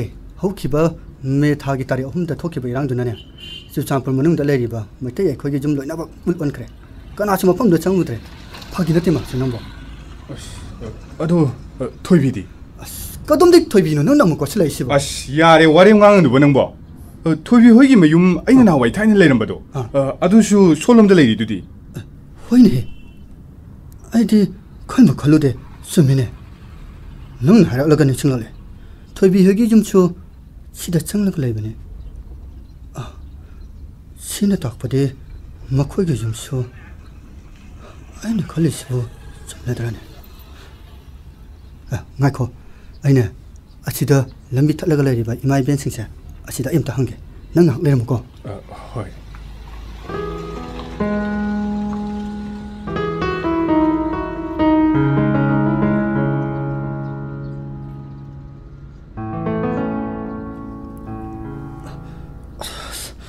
ꯄꯥꯔꯤꯌꯥ ꯀꯩꯗꯧꯔꯦ ꯄꯥꯎꯁꯦ ꯌꯥꯝ ꯅꯨꯡꯉꯥꯏꯇꯦꯅꯦ ꯅꯪꯕꯣ ꯀꯔꯤ ꯇꯧꯕ ꯌꯥꯎꯔꯒꯦꯕ ꯍꯥꯏꯌꯨ ꯀꯩꯗꯧꯔꯒꯦ ꯑꯗꯨꯕꯣ ꯄꯨꯄꯨ ꯁꯅꯥꯍꯟꯗꯣ ꯃꯁꯛ ꯈꯪꯕ ꯌꯥꯎꯔꯝꯃꯦ ꯄꯨꯄꯨ ꯍꯣꯏꯒꯤ ꯌꯨꯝꯗꯁꯨ ꯃꯦ 3ꯒꯤ ꯏꯔꯥꯡꯗꯨꯗ ꯃꯩ ꯆꯥꯛꯄꯗ ꯌꯥꯎꯈ꯭ꯔꯦ ꯑꯣꯟꯈ꯭ꯔꯦ ꯍꯥꯏꯅꯦ ꯃꯈꯣꯏ ꯂꯥꯟꯖꯤꯟꯅꯈ꯭ꯔꯦ ꯍꯥꯏꯅꯦ ꯄꯥꯔꯤꯌꯥ ꯀꯗꯥꯏꯗ ꯈꯪꯗꯦ ꯃꯣꯏꯔꯥꯡ ꯂꯣꯝꯗꯔ ꯏꯝꯐꯥꯜ ꯂꯣꯝꯗꯔ ꯂꯩꯔꯝꯒꯅꯤ ꯍꯥꯏꯅꯦ ꯃꯣꯏꯁꯨ ꯋꯥ ꯑꯃꯅꯗꯤ ꯈꯪꯗ꯭ꯔ ꯃꯥꯜꯂꯦ ꯁꯨꯝ ꯂꯩꯔꯝꯃꯤ ꯍꯥꯏꯕ ꯈꯪꯕ ꯃꯥꯜꯂꯦ ꯐꯔꯦ ꯑꯗꯨꯗꯤ ꯊꯦꯝꯕ ꯅꯪ ꯉꯥꯛꯇ ꯂꯩꯔꯝꯃꯣ ꯑꯩ ꯃꯣꯏꯒ ꯋꯥꯔꯤ ꯑꯝꯇ ꯐꯖꯅ ꯁꯥꯔꯨꯒꯦ ꯉꯥꯏꯈꯣꯕ ꯅꯪ ꯉꯥꯛꯇ ꯂꯩꯔꯝꯃꯣ ꯉꯥꯏꯈꯣꯕ ꯑꯁ ꯑꯩꯅ ꯍꯥꯟꯅ ꯍꯪꯂꯕꯅꯦꯃꯤ ꯅꯪꯕꯣ ꯑꯁ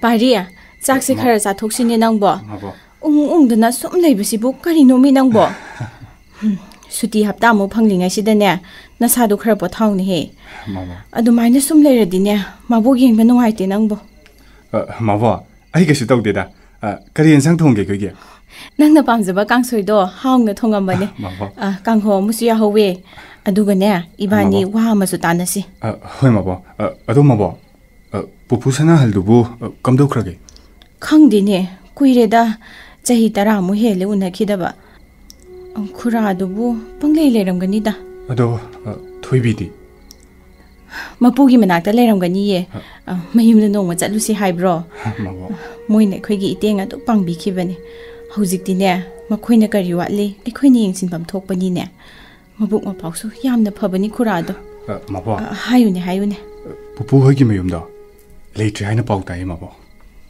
ꯃꯩ ꯆꯥꯛꯄꯗ ꯌꯥꯎꯈ꯭ꯔꯦ ꯍꯥꯏ ꯀꯅꯥꯅ ꯍꯥꯏꯔꯤꯕꯅꯣꯅꯦ ꯑꯗꯨꯗꯤ ꯍꯧꯖꯤꯛꯅ ꯀꯗꯣꯝꯗ ꯂꯩꯈ꯭ꯔꯕ ꯈꯪꯗꯦ ꯑꯩꯅ ꯊꯤꯕ ꯌꯥꯕ ꯊꯤꯔꯨꯔꯕꯅꯤ ꯑꯗꯨꯕꯨ ꯐꯪꯂꯛꯇꯦ ꯀꯣꯏꯍꯪꯁꯨ ꯍꯪꯂꯨꯔꯦ ꯀꯅꯥꯅꯁꯨ ꯃꯈꯣꯏꯕꯨ ꯈꯪꯉꯤ ꯍꯥꯏꯔꯛꯄ ꯌꯥꯎꯗꯦ ꯊꯣꯏꯕꯤꯗꯨ ꯅꯍꯥꯟ ꯑꯩꯅ ꯌꯨꯝꯗ ꯂꯥꯛꯄ ꯅꯨꯃꯤꯠꯇ ꯂꯝꯕꯤꯗ ꯊꯦꯡꯅꯈꯤ ꯑꯃꯨꯛ ꯍꯟꯅꯗꯤ ꯃꯥꯕꯨ ꯎꯒꯦ ꯐꯪꯈꯤꯗ꯭ꯔꯦ ꯃꯥꯒꯤ ꯈꯣꯡꯒꯨꯜ ꯂꯩꯐꯝ ꯑꯩ ꯈꯪꯗ꯭ꯔꯦ ꯃꯥꯕꯣꯛ ꯑꯣꯟꯊꯣꯛꯏꯗ ꯃꯕꯣꯛꯅꯁꯨꯅꯦ ꯀꯅꯥ ꯀꯅꯥꯗꯅꯣ ꯃꯣꯏꯒꯤ ꯃꯔꯤ ꯃꯈꯣꯡꯗꯣ ꯍꯪꯉꯒꯦ ꯃꯕꯣꯛ ꯄꯨꯄꯨꯗꯨ ꯍꯧꯖꯤꯛ ꯀꯩꯁꯨ ꯇꯧꯔꯝꯂꯣꯏꯗ꯭ꯔꯥ ꯑꯍꯜꯕꯨꯗꯤ ꯌꯥꯝꯅ ꯑꯣꯏꯔꯝꯂꯅꯤ ꯑꯗꯣ ꯀꯩꯁꯨꯕꯨꯗꯤ ꯇꯧꯔꯝꯂꯣꯏꯗ ꯀꯩꯗꯧꯔꯒꯦꯅꯦ ꯃꯕꯣꯛ ꯊꯣꯏꯕꯤꯗꯨ ꯅꯍꯥꯟ ꯃꯇꯣꯝꯇ ꯂꯝꯕꯤ ꯂꯥꯟꯊꯣꯛꯈꯤ ꯅꯥꯏꯇꯣꯝ ꯇꯥꯅꯁꯨ ꯎꯏ ꯁꯛꯐꯝ 이makꯁꯨ ꯃꯛꯁꯤꯜꯂꯦ ꯑꯩꯕꯨ ꯎꯕꯗ ꯃꯥ ꯅꯣꯛꯈꯤꯗꯦ ꯃꯕꯣꯛ ꯅꯤꯡꯊꯦꯝꯅ ꯋꯥ ꯍꯪꯕꯗꯁꯨ ꯋꯥꯍꯩ ꯑꯃ ꯑꯅꯤ ꯈꯛꯇꯃꯛ ꯃꯥꯅ ꯈꯨꯝꯂꯝꯃꯤ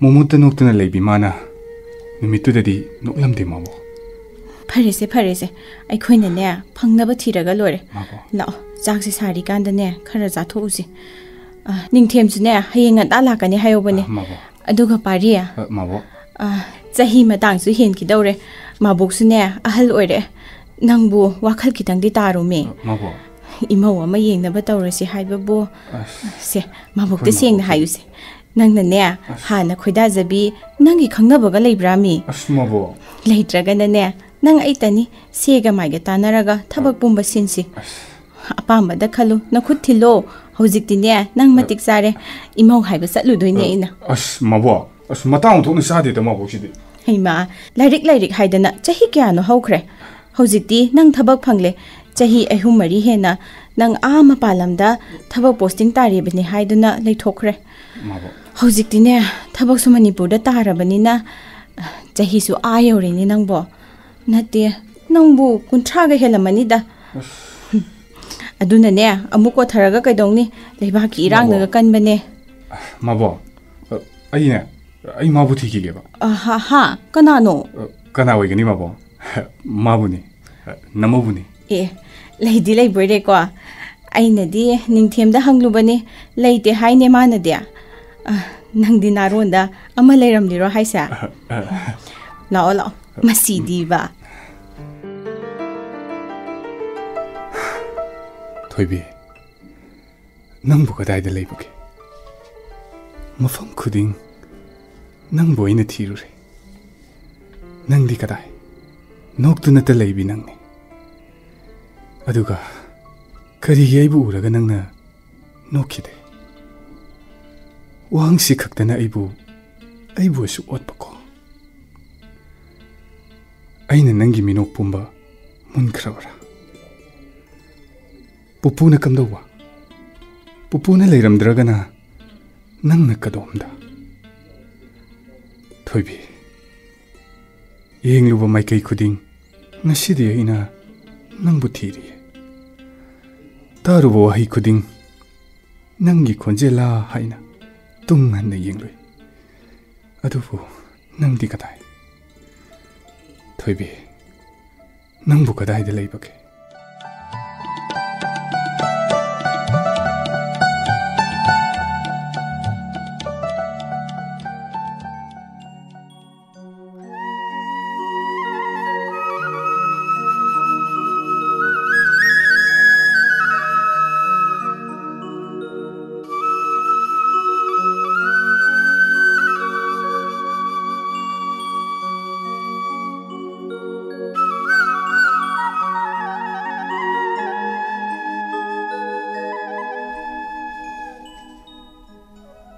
Mabo, Mabo, Pari,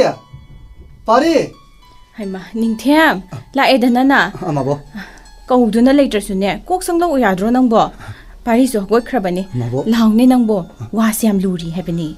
Kariwanu Mabo, Nupi Malay, Hine Manadia, Nang the delay de high, Kanasu Kanga de Hybridine Nangbo. Kanabu Mabo. Koi Paribuni near, Marang, I get worry son of the near, Nupi Malay high. Come the Wunosina. Mabo, I can hunt the Narunda, Amalibajala. I know come with a day like that. Adumabo. Parina, my young lepak, the Sahitara Larubugi, my young Pioinaga, come here, Bajala Majiba. I do need hay. I'm a boyro, why there? May exchange the Minambo. hai pari à cái đâu ra đúc phình na ning thêm lại nên năng bo pari hai mà cái đom đó nomi năng na đúc phình na zat đi badu bo cái đâu rồi kìa thaba thu bala abang bo ai lại nên năng bo mà bo masih kum nom dre aduni mi tau thu ramali ma bo gari sa thau gi dore ai am ta tan ta hung ke ko ngai khu pari cái đâu về hao ra zan oni masi bo suk tun ha ta ha chat khri ba si bo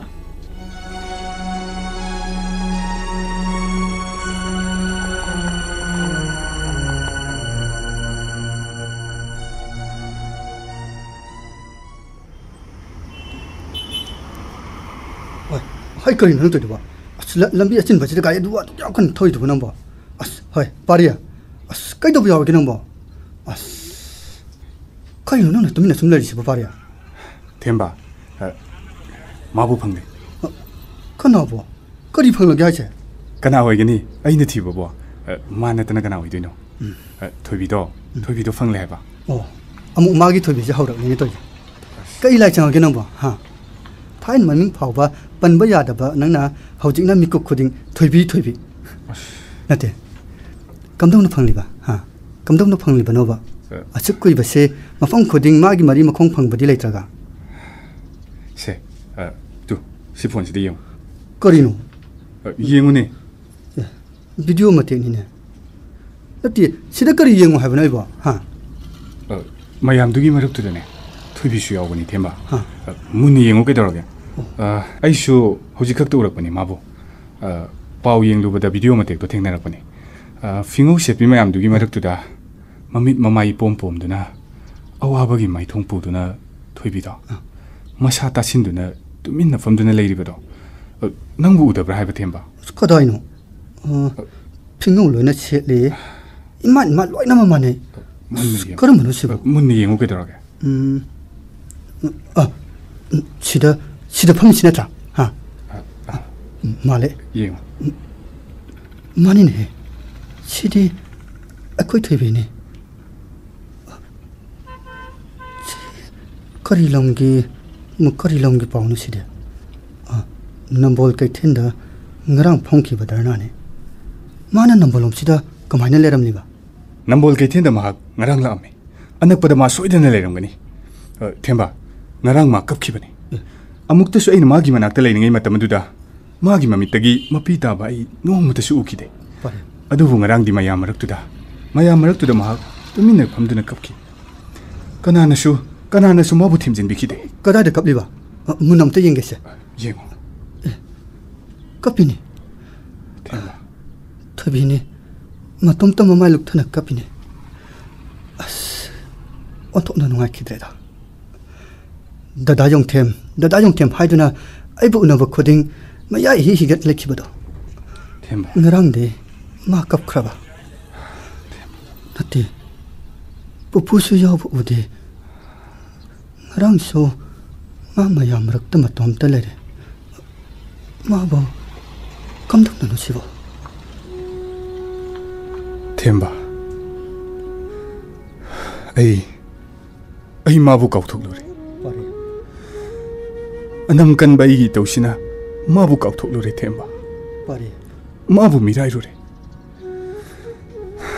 noma ma nei ngonda haiki kau thok lore basu ningsing lek pa mikupta manak ta halo haina magi pirangbu senabiyo haina hayo wahi ama phau bairam dana aini ikhongani si thangdok lubagi mahini thoibi na ngarang matom mayam lakta kana leijadrabi magumna kapkhiba mane masi pumna makse aina thon bane Themba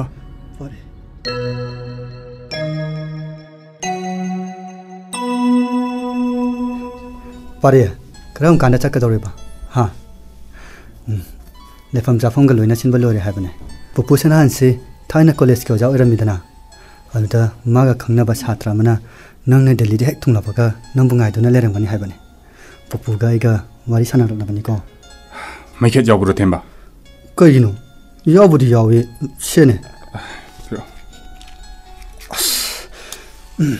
ꯆꯨꯞ ꯊꯛꯄꯗꯨꯗꯤ ꯀꯗꯥꯏꯗ ꯇꯝꯂꯨꯔꯤꯕ ꯅꯪꯗꯤ ꯍꯥ ꯑꯩꯅ ꯊꯛꯄꯅ ꯊꯛꯄꯅꯤ ꯅꯪꯅ ꯊꯛꯄꯗꯨꯗꯤ ꯄꯨꯛꯅꯤꯡ ꯅꯨꯡꯁꯤꯅ ꯍꯦ ꯃꯥꯁꯣꯏ ꯄꯥꯔꯦ ꯅꯪꯕꯨ ꯀꯩꯗꯧꯔꯒꯦ ꯍꯥ ꯑꯐꯕ ꯇꯥꯡꯈꯠꯂꯛꯄ ꯃꯇꯝꯁꯤꯗ ꯅꯤꯁꯥꯅ ꯍꯥꯟꯅ ꯈꯨꯂꯥꯡꯈꯥ ꯀꯧꯔꯤꯁꯦ ꯀꯔꯤꯒꯤꯅꯣ ꯍꯥꯏꯕꯅꯤ ꯃꯇꯥ ꯑꯃꯅꯤꯅꯦ ꯁꯤꯗꯤ ꯑꯁ ꯑꯩꯗꯤꯕ ꯅꯪꯁꯦ ꯀꯤꯕ ꯑꯃ ꯌꯥꯎꯁꯜꯂꯛꯑꯦꯕꯣ ꯊꯦꯝꯕ ꯃꯍꯧꯁꯤ ꯀꯥꯎꯕ ꯉꯝꯗꯦ ꯃꯥꯕꯣꯛꯅ ꯁꯥꯎꯒꯅꯤ ꯍꯥꯏꯕꯁꯨ ꯑꯩ ꯈꯪꯉꯦ ꯑꯗꯨꯕꯨ ꯀꯔꯤꯗꯤ ꯎꯄꯥꯏ ꯂꯩ ꯑꯗꯣ ꯅꯪꯕꯨ ꯇꯥꯃꯣꯆꯥ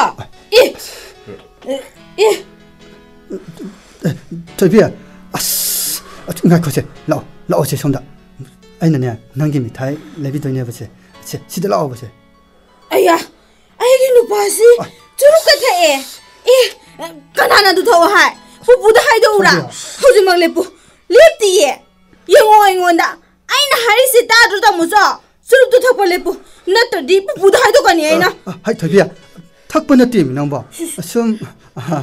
ꯁꯨꯝ ꯃꯍꯥꯎ ꯌꯦꯡꯕꯅꯦꯃꯤ ꯅꯪ ꯄꯨꯄꯨꯗ ꯍꯥꯏꯗꯣꯛꯄ ꯌꯥꯗꯦꯀꯣ ꯁꯦ ꯀꯗꯥꯏꯅꯣ ꯍꯥꯏꯕꯅꯤ ꯄꯥꯔꯤ ꯊꯣꯏꯕꯤ ꯃꯥꯅ ꯊꯛꯄ ꯅꯠꯇꯦꯕꯀꯣ ꯑꯩꯅ ꯊꯛꯄꯅꯦꯕ ꯁꯨꯝ ꯃꯥꯅ ꯃꯍꯥꯎ ꯌꯦꯡꯒꯦꯅ ꯂꯧꯈꯤꯕꯅꯦꯕ ꯁꯦ ꯑꯃꯨꯛꯇꯪꯅꯤꯀꯣ ꯑꯃꯨꯛꯇꯪꯅꯦꯕ ꯑꯃꯨꯛꯇꯪ ꯀꯔꯤ ꯆꯤꯟꯊꯤꯕ ꯗꯗꯥ ꯌꯣꯡꯊꯦꯝ ꯑꯗꯨꯝ ꯆꯤꯡꯉ ꯊꯛꯑ ꯂꯩꯁꯤꯗꯤ ꯃꯥꯅ ꯑꯃꯨꯛꯇꯪ ꯀꯥꯏꯅ ꯆꯤꯟꯊꯤꯕ ꯇꯥꯃꯣꯆꯥ ꯅꯪ ꯑꯩꯅ ꯍꯥꯏꯕ ꯌꯥꯔꯔꯣꯏꯗ꯭ꯔꯥ ꯆꯨꯔꯨꯞ ꯊꯛꯄꯗꯨ ꯂꯦꯞꯄꯨ ꯍꯥꯏꯕꯅꯦ ꯃꯁꯤ ꯄꯥꯏꯔꯒ ꯂꯥꯛꯇꯅ ꯂꯪꯊꯣꯛꯈꯤꯅꯤꯀꯣ ꯉꯁꯤ ꯄꯥꯔꯦ ꯀꯗꯥꯏꯅꯣ ꯁꯦ ꯄꯨꯄꯨꯅ ꯈꯪꯈꯤꯕ ꯇꯥꯔꯦꯕ ꯁꯦ ꯀꯗꯥꯏꯅ ꯄꯤꯔꯛꯑꯣꯃꯤ ꯍꯥꯏꯕꯅꯤ ꯄꯥꯔꯤ ꯅꯪꯕꯣ ꯊꯦꯝꯕ ꯑꯣꯟꯊꯣꯛꯅ ꯌꯦꯜꯂꯤꯗꯀꯣ ꯅꯪꯁꯦ ꯑꯣꯛꯇ꯭ꯔꯤ ꯑꯃꯨꯛꯀ ꯊꯛꯈꯤꯗꯣꯏꯅꯤ ꯑꯁ ꯁꯤꯗꯤꯕ ꯂꯦꯞꯄꯗꯤ ꯂꯥꯏꯔꯗꯅ ꯑꯃꯨꯛꯀ ꯑꯅꯧꯕ ꯑꯃꯃꯨꯛ ꯆꯪꯈ꯭ꯔꯦꯅ ꯇꯧꯔꯤꯁꯦ ꯑꯁ ꯑꯩꯗꯤꯕꯀꯣ ꯇꯥꯃꯣꯆꯥ ꯊꯛꯀꯅꯣ ꯍꯥꯏꯔꯒ ꯃꯤꯅ ꯁꯦꯕ ꯑꯩ ꯄꯨꯄꯨꯗ ꯍꯥꯏꯗꯣꯛꯂꯣꯏꯌꯦ ꯅꯪꯅ ꯋꯥꯕꯗꯣ ꯑꯩꯁꯨ ꯌꯥꯝꯅ ꯋꯥꯏ ꯄꯨꯄꯨꯅ ꯑꯩꯁꯤ ꯃꯔꯝ ꯃꯣꯛꯏ ꯍꯥꯏ ꯍꯌꯦꯡ ꯋꯥꯏ ꯃꯥ ꯂꯩꯇ꯭ꯔꯀꯥꯟꯗ ꯅꯪꯅ ꯁꯦꯟꯅꯕꯤꯅꯤ ꯍꯥꯏꯌꯦ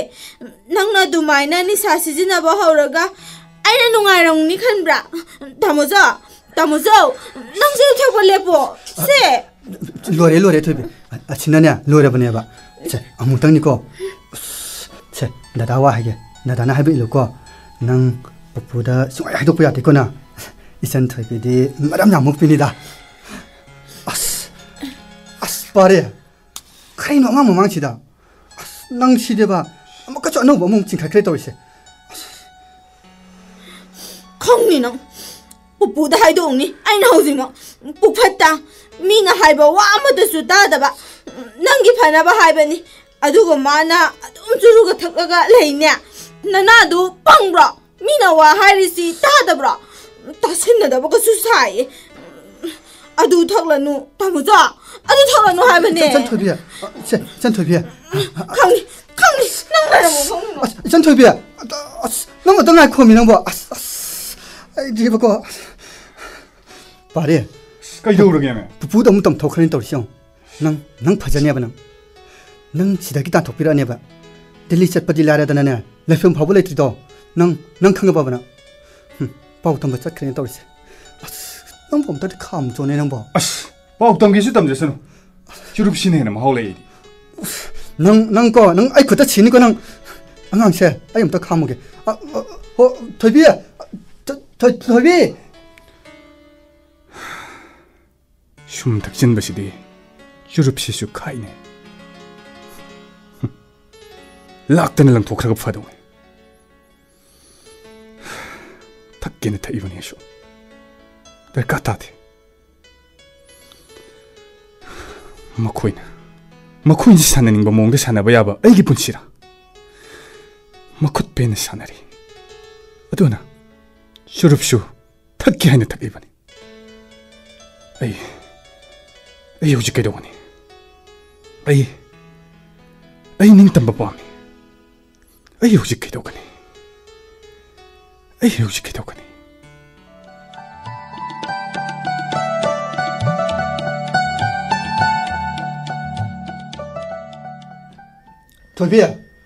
더비 까름들 레크잖아 더비야 Hay ninh thêm cái đâu đấy na sel bu coi câu câu đi vậy à ꯄꯨꯄꯨ ꯁꯨꯝ ꯀꯧꯕꯅꯤꯗ ꯄꯨꯄꯨ ꯃꯥꯕꯨ ꯍꯩ ꯆꯥꯛꯈꯨꯝ ꯂꯣꯝꯗ ꯂꯩꯔꯝꯒꯅꯤꯅꯦ ꯍꯩ ꯑꯣ ꯑꯩꯅ ꯀꯧ ꯉꯥꯡꯕꯒ ꯈꯨꯝꯂꯝꯗ ꯍꯧꯖꯤꯛꯇ ꯆꯦꯟꯁꯤꯟꯈꯤꯕꯅꯤ ꯀꯔꯤ ꯑꯊꯨꯕ ꯂꯩꯔꯕꯖꯥꯠꯅꯣ ꯈꯪꯗꯦꯅꯦ ꯄꯨꯄꯨ ꯄꯨꯄꯨꯗ ꯊꯣꯏꯕꯤꯅ ꯍꯧꯖꯤꯛ ꯀꯔꯤꯝꯇ ꯍꯥꯏꯔꯝꯗꯕ꯭ꯔꯥ ꯍꯥꯏꯗꯤ 와가 하이람브라 하이번이다. 까리 와노네. 앵원더디 하이람딘 헤이. 마이씨 하이디 하이람다 말래. 까리 하이번오네 낭바. 까치나테다 뽀뽀. 아야 뭐 얘놓게 뽀뽀. 아이 잘로렇게 그 뽀뽀. 앙앙도 어떤도 하이람바로 해봐. 호호호호.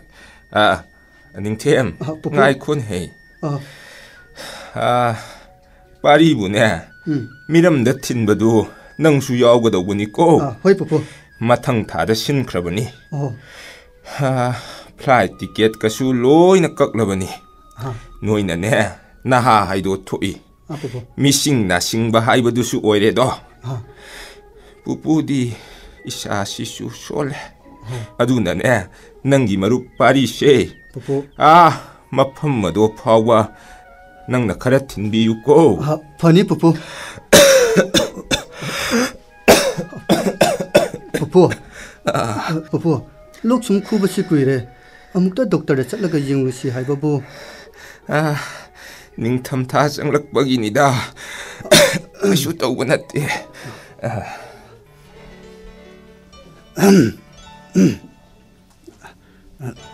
더비야 컵누리 브로는 뭐 그다 나마저다 다 얘기세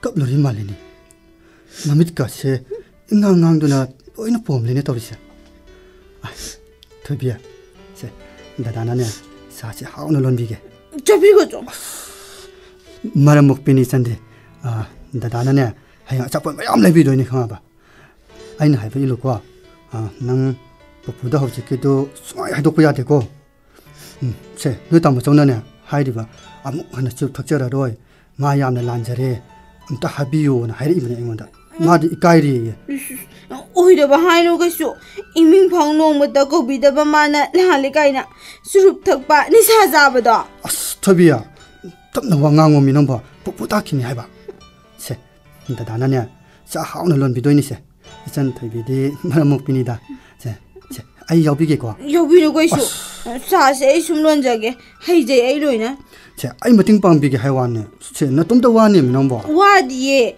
다모 저기 사니 마디 지니 tumba 팜다버니 성곰수 시상세 시땅 합도바 아두가 이싱세 문나 푸도바 부부기나 지니 합바야데 낭나 하이수 하이로 다모 저기디 아이나 좀 세나자게 터비 낭부 세나바 ngam자라더라네 ngamገని나 아두아 말람 얌나 헨갈레 한다 아이나 하이독다버니 부부다 ngarang numidang su chak chaw haiba yade koina sagi hairaga sasu sade aduga masagi lai su segai hawi magi kada aina kina mabu yeng kanada songning bano khangde ma lairik tamningdre kaina hai hawi aina sa pi basang burubada mai manakta sanglakanu hasu hairi mana ibu sumse pupuda haidoradi ma khonthi jane adudi pupuda ko haidu yadra yade kaishu करिगिनो दुना अपंगबो lump खजि हेजबसिदा आइना पुपुदा हाइदोकपा हंनब्रो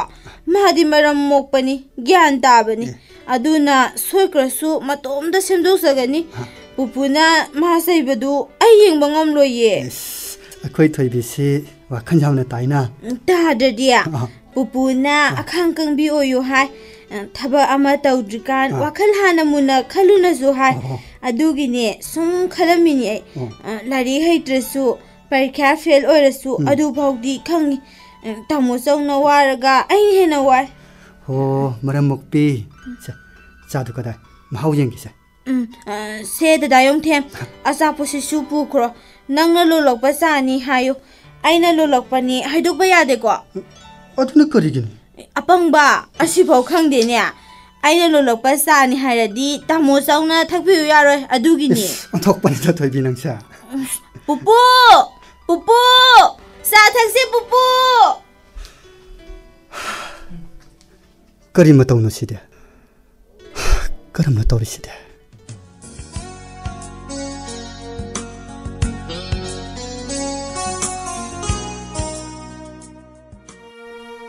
माबो आई वाफम दु याबा सुमम नमो पारी अदुमाइने हेक्ता हाइगनुनि नंबो माबोकी वासे माबो आई लाइरि मखा तमनिंजे आई Delhi the संग पामद्रे माबो पारी आई युम सिदा मोन लेनिंजे मखोइना आइबु सेंबिरकपदा चंखिबा सेल पुंबा इसागी मांगमन तांदुना अफंग अफंग थबक सुदुना आइना सोइदना सिंगनी पारी आई ngasi mo yumse thadokduna chatlani mabo ogle pele mokhoigi minungsi ai pele ahen bangdo pamdre पारी सेगा माइगा हाइना दुना खनबा याबा वानी नंगी तुंगी दमकता खलिबनी माबोकना माबो आई पामद्रे नखोइना सिलिबा वासिंगदो आई याबा खंगमनो पारी आई पुंसी सिबु ममा लेत्रबदानी माबो पारी आई नहान मखि माबोकना आई गी दमकता फनबा सिलिबनी हाइदुना तुमिना लेबनी अदुबो इबुक थकपी हाइदुना अदुगुम्बा वादुबु हाइबा ngamba पुपु सनाहल बुसु आइना खक इकाइ खुमनबा ngamba मागी सेल पुंबा आइना सिंगनी माबो पारी सिबु ताबा याबा वाराबा माबो हौजिक पो आइबु लुहोंगो हाइबा ngamba मसु नुपि असुक अंगांग ओइरिबि सिबुना आइगा थुना लुहोंगनबा सिजिलकपा अदुगा आइबुना लुहोंगलबा मतुंगदा दिल्ली दा थागनी सेल पुथोकपिदुना लारिक तंहनगनी हाइबा सिबु सनबा याबा वारो आइगी पुसिबु मखोइना हेक्ता सननिंगबा मोंगदा सनबा याब्रा माबो पारी अमुक्ता तप्था खोसे नंबो साउखिनुसे माबोकी वासे मुन्ना ता चुमना अताबी अमा ताननबा नंगना चटख्रिजिङाइसिदा माबो थोइबिगा ममिंगतगी ओइना लुहोंगो हाइबनी खुरासना हलना हाइरिबसिसु अहेनबा वादी हाइदेदना मासो आई मधु ngam loi mabo आई मधु याबा सुंगम ngam loi mabo हाय नखोल दुकान गनु आइना लेरिबसे मिगी मयुमनी युम नते हाबा आई कनासु किद्रे माबो मफम से थादोक्तुना चलनी ए कदाइदा सकदौरिबा हा नंदी कदाइदा सकदौरिबनोबा नंबु नयुमगा लेजब्रो नंगी लेफम लेब्रोबा कदाइदा लेदौरिगे हा खुम्मुने नसेंदो मीना हाइरिबे वासे करी काय हा नराइबा फबनी नंगीदी लेजबा मखोइगी मरल मथुम पुंबा नंगी ओहेनगे नंबुसु मी ओइननबा सेंबिगे सुपनतगी ममिंगतगा थोइबिगा नंगा लुहोंगो हाइबेनी मसिदा अहेन ममरी लेनौ थोइबिबु बुदुना चलु हाइबदी नतेदना नो मखा ताबिनु मबो करी नंगुमना इगी चिंथकता खुमलबा तानिंगदे पेले ओगले आई कनामतगी वा तानिंगदे पारी थक्सी खंगदबा मीना पोपांग सुदबा लाइरा चुदतनबी आइना मथोंग मरों खंगदा अफंग पिजदुना योगलकपा मचानी हाइना चैहनगे हाइब्रो नंगमु पिकनिगैदगी योगसरपगी महिरोसे माबोकी पारी माबोकसु खंगिने हे आइना सिलिबा पुंबसी नंगने यानिंगदे हाइबा सीनतनदी करी उपाय लै हा नंगिनी हाइदुना चेन खुया अमा फाउबा पिबिरकनबा संसारसिदा कना लेरिबगे नंग वखल मुना खलु पारी खुराना साउखिदुना नंगबु इंथोकलबदी युम लेफम फाउबा लेजदबा इखोइना कनागी मफमदनो हा कनागी मफमदनो बा सेदाफम लौरुगदबा आइसुने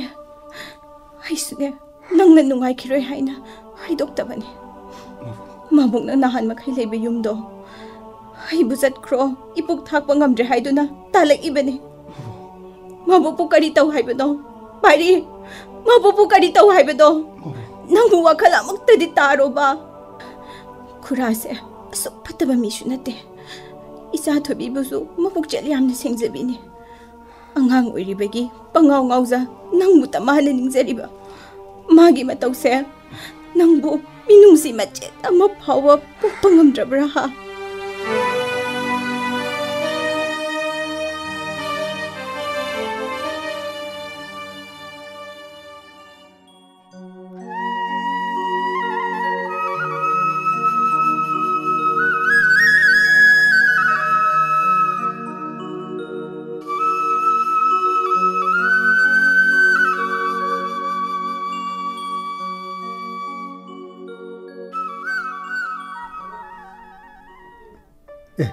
थोइबिया नंजी चिदा कैदौरिबा हा हंगाम पान सुट का तौरदना नते नंबु इता लापि सानरिबो दादा यंथे आई मो नौबिगी ट्रेनिंग तौरमिने खंजदोसिफो करिया मौ अनौबिया नते नंबु स्कूल दा धर्मा का साना दौरिबो हा ꯅꯠꯇꯦꯅꯦ ꯅꯪꯅ ꯃꯧ ꯑꯅꯧꯕꯤ ꯁꯥꯗꯧꯔꯤꯔꯥ ꯍꯥꯏꯕ ꯅꯠꯇꯦꯗ ꯁ꯭ꯀꯨꯜ ꯇꯝꯕꯗꯤ ꯕꯤꯠ ꯂꯩꯇ꯭ꯔꯦꯗ ꯑꯦꯛꯖꯥꯝ ꯐꯦꯜ ꯑꯣꯏꯕꯗꯨꯗ ꯑꯗꯨꯗ ꯃꯧ ꯑꯅꯧꯕꯤ ꯑꯁꯦꯡꯕꯒꯤ ꯑꯣꯏꯗꯣꯔꯦꯗꯅ ꯑꯩꯗꯤ ꯅꯪꯗꯤ ꯆꯥꯛꯆꯧꯋꯣ ꯍꯥꯏ ꯍꯥꯏ ꯃꯁꯤꯅ ꯀꯗꯣꯝꯗ ꯆꯦꯅꯦꯅ ꯇꯧꯔꯛꯏꯁꯤꯅ ꯑꯣ ꯃꯧ ꯑꯅꯧꯕꯤ ꯏꯕꯦꯝꯃ ꯀꯔꯤ ꯂꯥꯏ ꯎꯅꯔꯒꯦ ꯅꯪꯕꯣ ꯅꯪꯗꯤ ꯄꯥꯎꯁꯤ ꯇꯥꯔꯝꯈꯤꯔꯣꯏ ꯇꯥꯃꯣꯆꯧꯅ ꯍꯥꯏꯔꯛꯇ꯭ꯔꯣ ꯍꯥ ꯑꯩꯒ ꯇꯥꯃꯣꯆꯧꯒ ꯂꯨꯍꯣꯡꯗꯣꯔꯦ ꯀꯨꯏꯗ꯭ꯔꯦ ꯀꯩꯅꯣ ꯑꯣꯏꯗꯕ ꯉꯥꯡꯕꯗ ꯍꯛꯂꯤꯟꯗ꯭ꯔꯦꯅ ꯃꯁꯤꯒꯤ ꯑꯉꯥꯡꯁꯦ ꯑꯁꯦꯡꯕꯅꯤ ꯃꯤꯌꯥ ꯄꯨꯄꯨꯅꯁꯨ ꯉꯔꯥꯡ ꯋꯥ ꯂꯣꯏꯅꯈ꯭ꯔꯦ ꯇꯥꯃꯣꯆꯧꯅ ꯗꯦꯜꯂꯤ ꯆꯠꯇ꯭ꯔꯤꯉꯩ ꯑꯩꯁꯤ ꯃꯉꯣꯟꯗ ꯂꯨꯍꯣꯡꯉꯅꯤ ꯍꯥꯏꯔꯤꯕ ꯑꯩꯁꯨ ꯑꯍꯥꯟꯕꯗ ꯊꯥꯖꯗꯦꯕ ꯑꯗꯣ ꯄꯨꯄꯨꯅ ꯑꯁꯦꯡꯕꯅꯤ ꯍꯥꯏꯅꯦ ꯑꯗꯨꯒ ꯕꯨꯕꯣꯛ ꯂꯩꯃꯁꯨ ꯉꯁꯥꯏ ꯑꯌꯨꯛꯇꯒꯤ ꯂꯥꯛꯑꯒ ꯂꯩ ꯑꯩꯈꯣꯏꯗ ꯆꯥꯛ ꯆꯥꯃꯤꯟꯅꯩ ꯈꯪꯕ꯭ꯔꯥ ꯑꯩꯒ ꯇꯥꯃꯣꯆꯧꯒ ꯂꯨꯍꯣꯡꯕꯗꯨ ꯃꯥꯅꯁꯨ ꯌꯥꯔꯦ ngasi su akhoi da mabok tu ahing lekani haingo mana tamuchau su luhong bodo ya na ba hai hai karina thoibi nangna hai ba mayam sibo asing bagini dayung the pupuna hai ba kwa tamuchau na delhi ja khradi sahi masing yamna ma ada sum lai khrani hai aduda mana ai kaw thokhi ba yai hai ye aduna pupuna luhong laga oina delhi da tamhangani hai adu oradi yumda ai lehori na mana ningsingani hai adum chumbra pupuna hai si loina chumbra da dayong the thoibi nangi paw sidiba ai humang kangi he nati thoibi mabok pul hori ba leiki tamo sauga wari sakhi bane sidi ni chinaba tare torise pupu suba achuk ta hana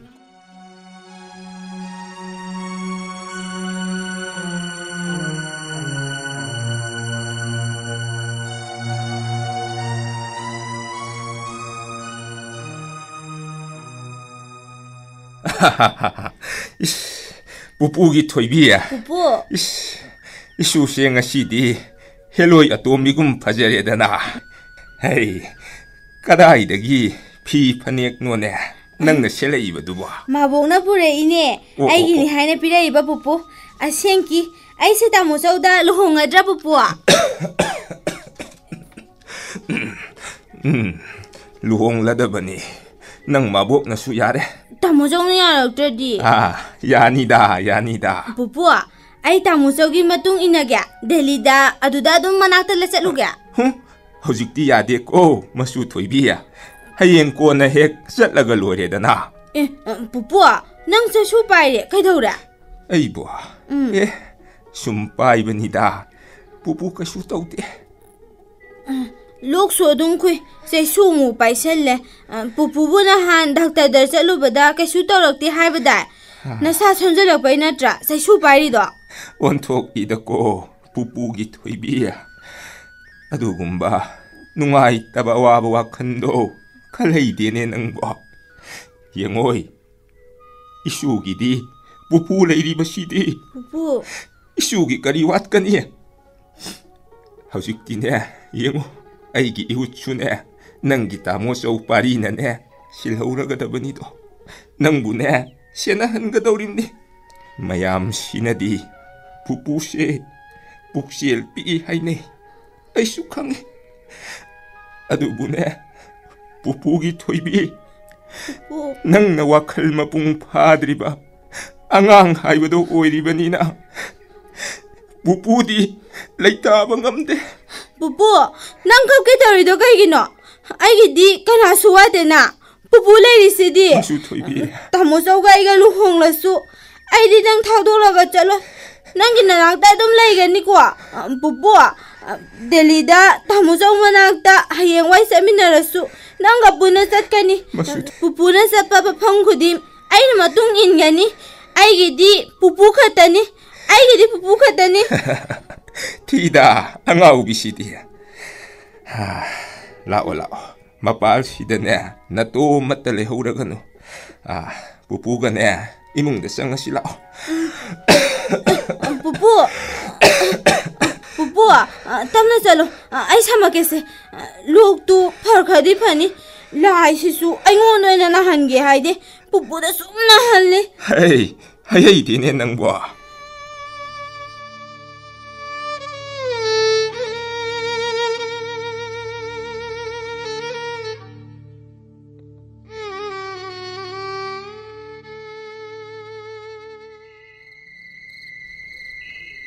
Kanano? Tamuso, kadai sa tuno nang dia. Ahing sida, piyom duga, kadai sa tuno hang mane. Mabuksu tumawi, haidu zora. Handose. Tamuso, nang ay tamlam laga, kadai sa tuno hang mane.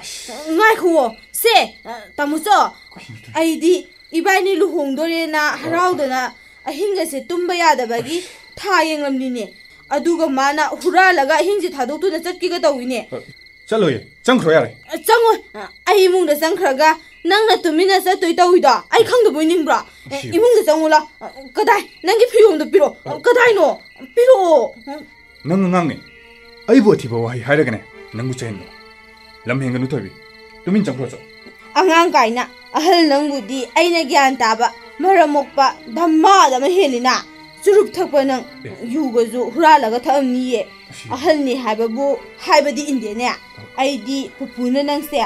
Ko na ai gi nupa oiraduni. Haibe ek numito adu numitagi nangu seraje nang di kadai nongmata su ai wa mata su tabide. Ai ngonda phau phajana yengbide. Ikai ne swa itomda wa pangang dangang laga talai. Nang di ai gi iming phau ba nongmata ko bide. Yare thobi. Nangi pambado. Nangi pambado tawro. Ai hen bam to pamdre. Nangi pupuna ai bu lai tam halakibada. Ibuk thakpi kibada. Lai phampi kibada. Changki ba sel pumba. Ai na nongmadi shoidana singlekini haiduna ne. Nang pupuna pauk tamo. Hando use ai chatke. Yara gaisu na khudang ji tum pasilaga thangani. Ai thamnalaga chakhinu. Nang khangni ai gi di atai nupa mayam school da koina si hairakpada. Ai na kana su hanna yengde. Yum da ai gi di nang lai hauri khanduna. Aduga mana luhonglam dai sida ai bulang thorongge dawi. Ai na yani khanbro. Sada pairak kanu se. Ai hena deba. Hando use. Kada da tamuza. Tamuza. Ngai ko habene. Hado habene. Tamuza. Hena de chathok se. Ayo ma. Angang mingambe. Natik na pasadana. Irang tawduna nongan badagi numit taba phawba. Nupa manakta suru na sinduna leiba ngambe. Ai na ngasi haidami basi kaw. Migi punsibu nakhoi gi nasu napuna sel na leiba yaba mamal leitaba posak oina uba. Ai na khak yate. Ayaba mafamda adum tawruchu. Nasagi jat yengjadana asumna mibu ningtamhanda. Phajin punsinduna thamge khanba. Ai famda yade. Yasu yaro. Nakhoi gi sel pumba aina noma soidana singani. Ngai ko. Tamuza. Bubu. Tamuza sat kare. Tamuza. Nang sat kinu ho. Se. Tubi hai na mukta di ko mirang ko. Bubu nadi. Nang nai ko se dabi gani. Ai mo kapalo. Ai gidi. Kana suwati hai. Tamuza. Nang sat kinu ho. Bubu. Tamuza sat kare bubu. Tamuza sat kare.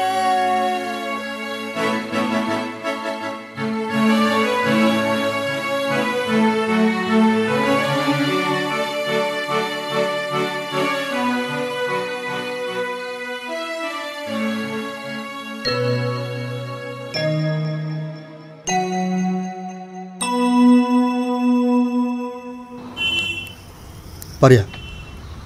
Kumdok chige. Hangba yabadi hange. Ngarang nambola phongkiba wakhan mafamdu dadi kaithin gi mai ben singchu yawi hai. Aduga atopa mafamda leriba relief camp singi nipi singchu yawi hai. Machina takpadi thoibi do relief camp dagi lakpa soidana oigane. Kanamba mafamda leribano haibadudi tangdang machu khangba ngamde. Themba. Pare. Sida makhatan leithabu kanara. Hankibana farani. Kadaida. Nang yumda hankro. Nangdi. Mabu thiruke. Kadada thirudono pare. Ha. Yengo Moirang Bisampur number Impal da leriba relief camp singda loina thidono yenge. Mak phangba ka budileke. Pupu su lerimde. Malom da cho thirure. Atai mafam atai da cho thibe aba thire. Adubu thobidi phangba ka bulete. Nangna kadaida mo thirudorino. Themba. Nara masida laklami baduni. Ma leibadi leiri dana Themba. Sida mulaki basu yai. Pare. Thoibigi ngarang pawda yawrakiba musak tu ulagane. Aiso khana chana ba imana ba singda mabu uba khangba yawbran hangbane. Mokoi kharana ne pawpira pachu yarida. 템바 마깝게 나랑곰나 아이네 윰드대기 이콩시 탕독두나 한내 잉람다 톨락방 누미뚜다쇼 토비도 땡타하오네 바리 아이부 마네 카마오이 갑가노 하이바 와이시 파오바 아이네 마품다 하이비람데 마부 뺀네 세이비람데 바리 와카 마풍 파제드리바 아이부터 라이닝 오이제키비 마라 레제드라비 마부 아이나 아이네 분시기 와kat 뽐바기 다이네 품 오현비키 바리 마나 누미뚜다 까리 하야오이 하이바 하이라 바리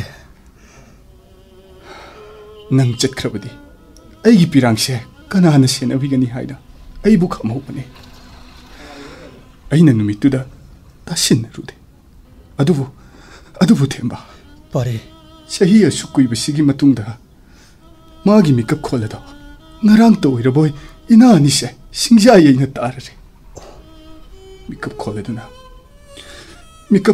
ꯑꯩꯕꯨ ꯇꯠꯇꯅ ꯑꯣꯠꯂꯔꯦ ꯊꯦꯝꯕ 바리 ꯑꯩꯕꯨ ꯃꯅꯥꯛꯇ ꯇꯠꯇꯅ ꯀꯧꯔꯔꯦ ꯑꯗꯨꯕꯨ ꯃꯥꯗꯤ ꯀꯗꯥꯏ ꯑꯩꯅ ꯃꯥꯕꯨ ꯅꯨꯃꯤꯠꯇꯨꯗ ꯀꯞꯍꯟꯈꯤ ꯊꯣꯏꯕꯤꯒꯤ ꯄꯤꯔꯥꯡꯁꯤꯡꯗꯨꯒꯤ ꯃꯄꯨꯗꯤ ꯑꯇꯩ ꯀꯅꯥꯁꯨ ꯅꯠꯇꯦ ꯑꯩꯅꯤ ꯊꯦꯝꯕ 바리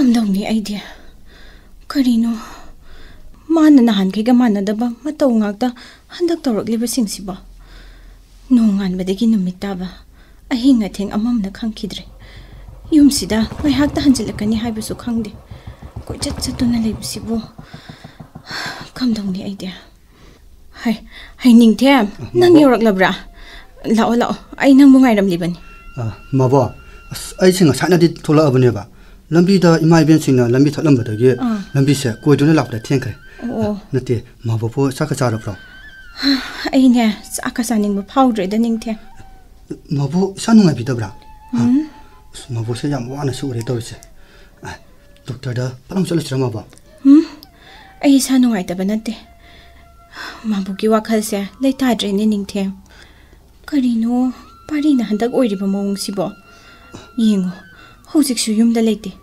ꯅꯣꯡꯉꯥꯟꯗ꯭ꯔꯤꯉꯩꯗꯒꯤ ꯑꯗꯨꯝ ꯊꯣꯛꯈ꯭ꯔꯒ ꯑꯍꯤꯡꯗ ꯍꯟꯖꯤꯜꯂꯛꯀꯅꯤ ꯅꯪꯒꯤ ꯃꯔꯨꯞꯁꯦ ꯃꯁꯥ ꯌꯥꯝꯅ ꯁꯣꯛꯆꯤꯜꯂꯦꯅꯦ ꯐꯖꯅ ꯆꯥꯎ ꯊꯛꯑꯣ ꯍꯥꯏꯕꯁꯨ ꯌꯥꯗꯦ ꯄꯣꯊꯥꯅꯤ ꯍꯥꯏꯕꯁꯨ ꯀꯥꯎꯔꯦ ꯃꯥꯕꯣ ꯃꯁꯥꯅ ꯋꯥꯈꯜ ꯇꯥꯗꯨꯅ ꯂꯩꯔꯕ ꯃꯤꯅꯤꯗ ꯄꯥꯔꯤꯗꯤ ꯂꯩꯄꯥꯛꯀꯤ ꯑꯆꯧꯕ ꯐꯝ ꯑꯃꯁꯨ ꯄꯥꯏꯔꯕꯅꯤꯅ ꯃꯉꯣꯟꯗ ꯑꯩꯈꯣꯏꯅ ꯅꯪꯅ ꯇꯧꯔꯤꯕꯗꯨ ꯂꯥꯜꯂꯤ ꯍꯥꯏꯅ ꯀꯃꯥꯏ ꯍꯥꯏꯔꯨꯗꯣꯏꯅꯣ ꯃꯇꯣꯝꯇꯅꯦ ꯈꯔ ꯂꯩꯔꯒ ꯑꯗꯨꯝ ꯋꯥꯈꯜ ꯇꯥꯖꯔꯛꯀꯅꯤꯗ ꯅꯠꯇꯦ ꯄꯥꯔꯤꯌꯥ ꯃꯥꯅ ꯀꯣꯏꯆꯠ ꯆꯠꯇꯨꯅ ꯂꯩꯔꯤꯕꯁꯤ ꯊꯣꯏꯕꯤꯕꯨ ꯊꯤꯔꯤꯕ ꯅꯠꯇ꯭ꯔꯥꯅꯦ ꯃꯥꯅꯤ ꯃꯥꯕꯣ ꯍꯥꯟꯅꯗꯤ ꯑꯩꯁꯨ ꯐꯅ ꯀꯟꯅ ꯍꯣꯠꯅꯗꯨꯅ ꯊꯣꯏꯕꯤꯕꯨ ꯊꯤꯕ ꯌꯥꯎꯔꯝꯕꯅꯤ ꯍꯧꯖꯤꯛꯇꯤ ꯃꯥꯕꯨ ꯐꯪꯒꯅꯤ ꯍꯥꯏꯕꯒꯤ ꯊꯥꯖꯕꯁꯨ ꯂꯩꯇ꯭ꯔꯦ ꯑꯗꯨꯕꯨ ꯃꯥꯕꯣ ꯄꯥꯔꯤꯗꯤ ꯑꯩꯉꯣꯟꯗ ꯐꯥꯎꯕ ꯇꯥꯛꯂꯝꯗꯅ ꯊꯣꯏꯕꯤꯕꯨ ꯍꯧꯖꯤꯛ ꯐꯥꯎꯕ ꯊꯤꯔꯤ ꯑꯣꯟꯊꯣꯛꯄꯅꯤꯗ ꯉꯥꯏꯈꯣ ꯆꯝꯅ ꯑꯉꯥꯡꯗꯨꯕꯨ ꯃꯆꯜꯅꯤ ꯈꯟ ꯃꯔꯤ ꯃꯈꯣꯡ ꯊꯤꯔꯤꯕ꯭ꯔꯥ ꯅꯠꯇ꯭ꯔꯒ ꯃꯥꯒꯤꯁꯤꯕꯨ ꯃꯥꯕꯣ ꯆꯝꯅ ꯈꯟꯕꯒꯤꯅꯤꯗ थाइनने थोबी हाइना फाव कौखिदब माले पारीदुना अंगांगदुबु सावरिनेना अदुगा हौजिना पुपु होइगी पाव ताबदुदा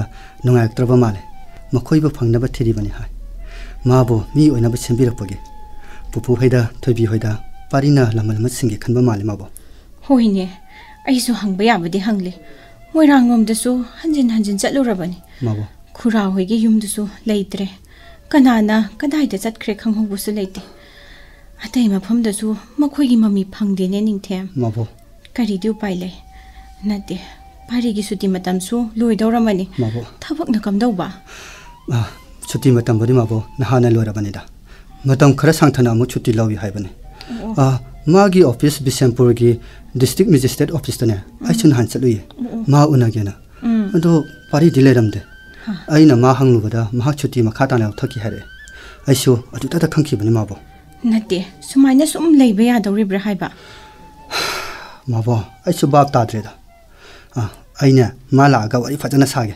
마보 와칸 누가있다고 칸간고 Hauzik phauba yumda hanjilakani khangdre. Karigumba thoibishu phangba ngamdraba. 마보 Aduga amuksu aina su kuibasi losinduna thamliba wafam pumbasi parina khanglaklabadi kamdongni. Kamai dongni aidi.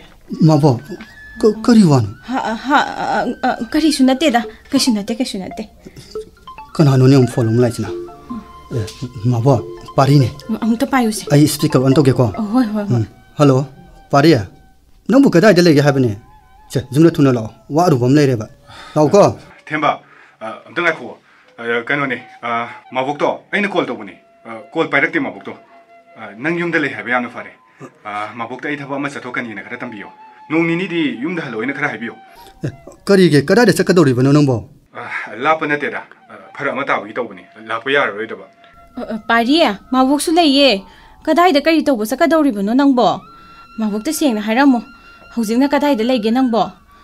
Yumda amukta di hanzala ukay dawboge. mabo lapa na te da thaba amagi ne tangai phada bi to bani Ho, dubo ba, kari tabak no. Se mabukta siyang na haramo si. 파리야 그다이도 너 거리노 하버도디 생 하는 무다나 more room da ne Kari haiba, irang atuk kaliba mapamduda. Kanaga karigi. Nangbo ngawra bro. irang kandre da mabo kashu ko roi da mabo ningte mabo ka khara le mi mo nang ai thamagi ko 하이 파리야 너는 뭐래다 폰 진짜 깎으린 돌이세 Tamgraba. 마보 아이 못오게 Toksol. 마보 링디 짤리 파이럭티니 Masiyang hangsidi kamdong ni idea. Hausik na kadayda layribano mi. Ningtiam. Nangbo amukta khamlu jomi. More da chatkani hairido. Irang sokan mamaraksida.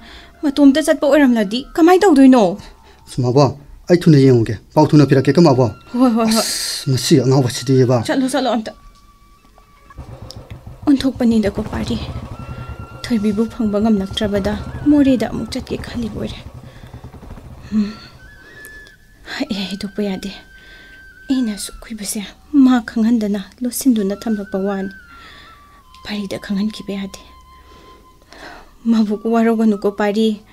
Nangidamakta phanaba mabok na pumnamakse sinkibani.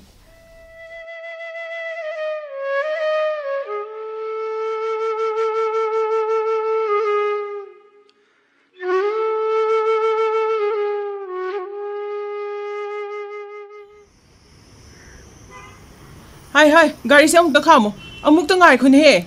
Kana no nasai ge ID du ulu. Thong je hangdong ni bungo nang ba. Lambi thali bise phagi nate. Kadai da satpa no phajana maram du tao.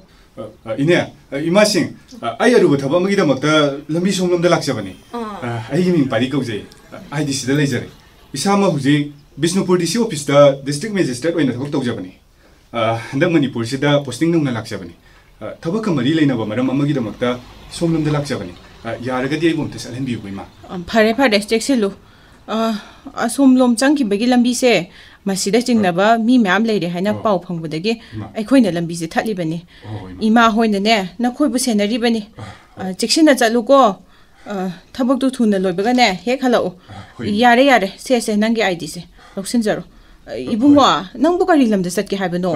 anak pani da ima adoima yam nungai jare ima hoise nungsa marak sida yam na suwaram lani aina ngamba mateng kitang tawjaramge nasani khanduna siloksin biyo Thamoy yam chawi dai cha de yamali nang na piriba paisa singje ima hoina karam na logune ima kishi hamba nateda se loksin biyo se ho mangol oyu koi bungo hoi ma ai muksa charu khige ma hai ngai khuni ba macha kari tapi ga ima nangi gari mamang de yauriba photo sibo ima shiburo ai hi mung manung gombane mabu thijera pani ibungo masakse khangum lakum amukta yenge ni pirongne pani ma se shidale jeri ma ai ibilumbia sibo akhoi gi thoibido na tanga Natrani sibo. yamani Mani ni se. Amta di hangu yuni. ibungo sibo mamingda kari kauge thoibi ko buni ma khangbi bra ꯈꯪꯉꯤꯅꯦ ꯈꯪꯉꯤꯅꯦ ꯁꯤꯗꯤ ꯑꯩꯈꯣꯏ ꯁ꯭ꯋꯥꯏꯗ ꯂꯩꯔꯝꯕꯅꯤ ꯃꯥꯂꯣꯝꯂꯣꯝꯗ ꯂꯩꯈꯤꯕꯗ 이마 머리 먹고 먹다 딱비배 야가더라. 파움도 펑나비배 야가더라. 야니 야니 ngakta ngayuko ibungwa 호이마 나이제기마.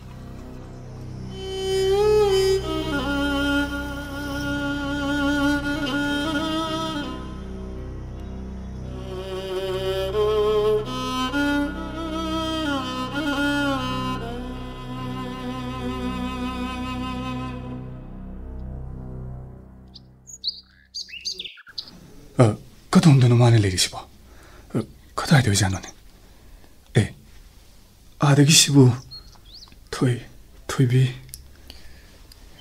이네 아이네 떠리시부 숨레브라네 하유 숨야야다바 그럼 간다노 아이네 하이라카도시부 하이니다 하나 떠럭다베기네 쿨로이드르베니 호호호 어두마이나 야암나 낙스나가 빠이르노세 아요 마 아묵 틸라브로 나람마니네 떠우시 나 떠부 야드로 토이비 낭보 나데데이네 헥다 소이키바 시론바시 카라 투나 헤레디 파도네 토이비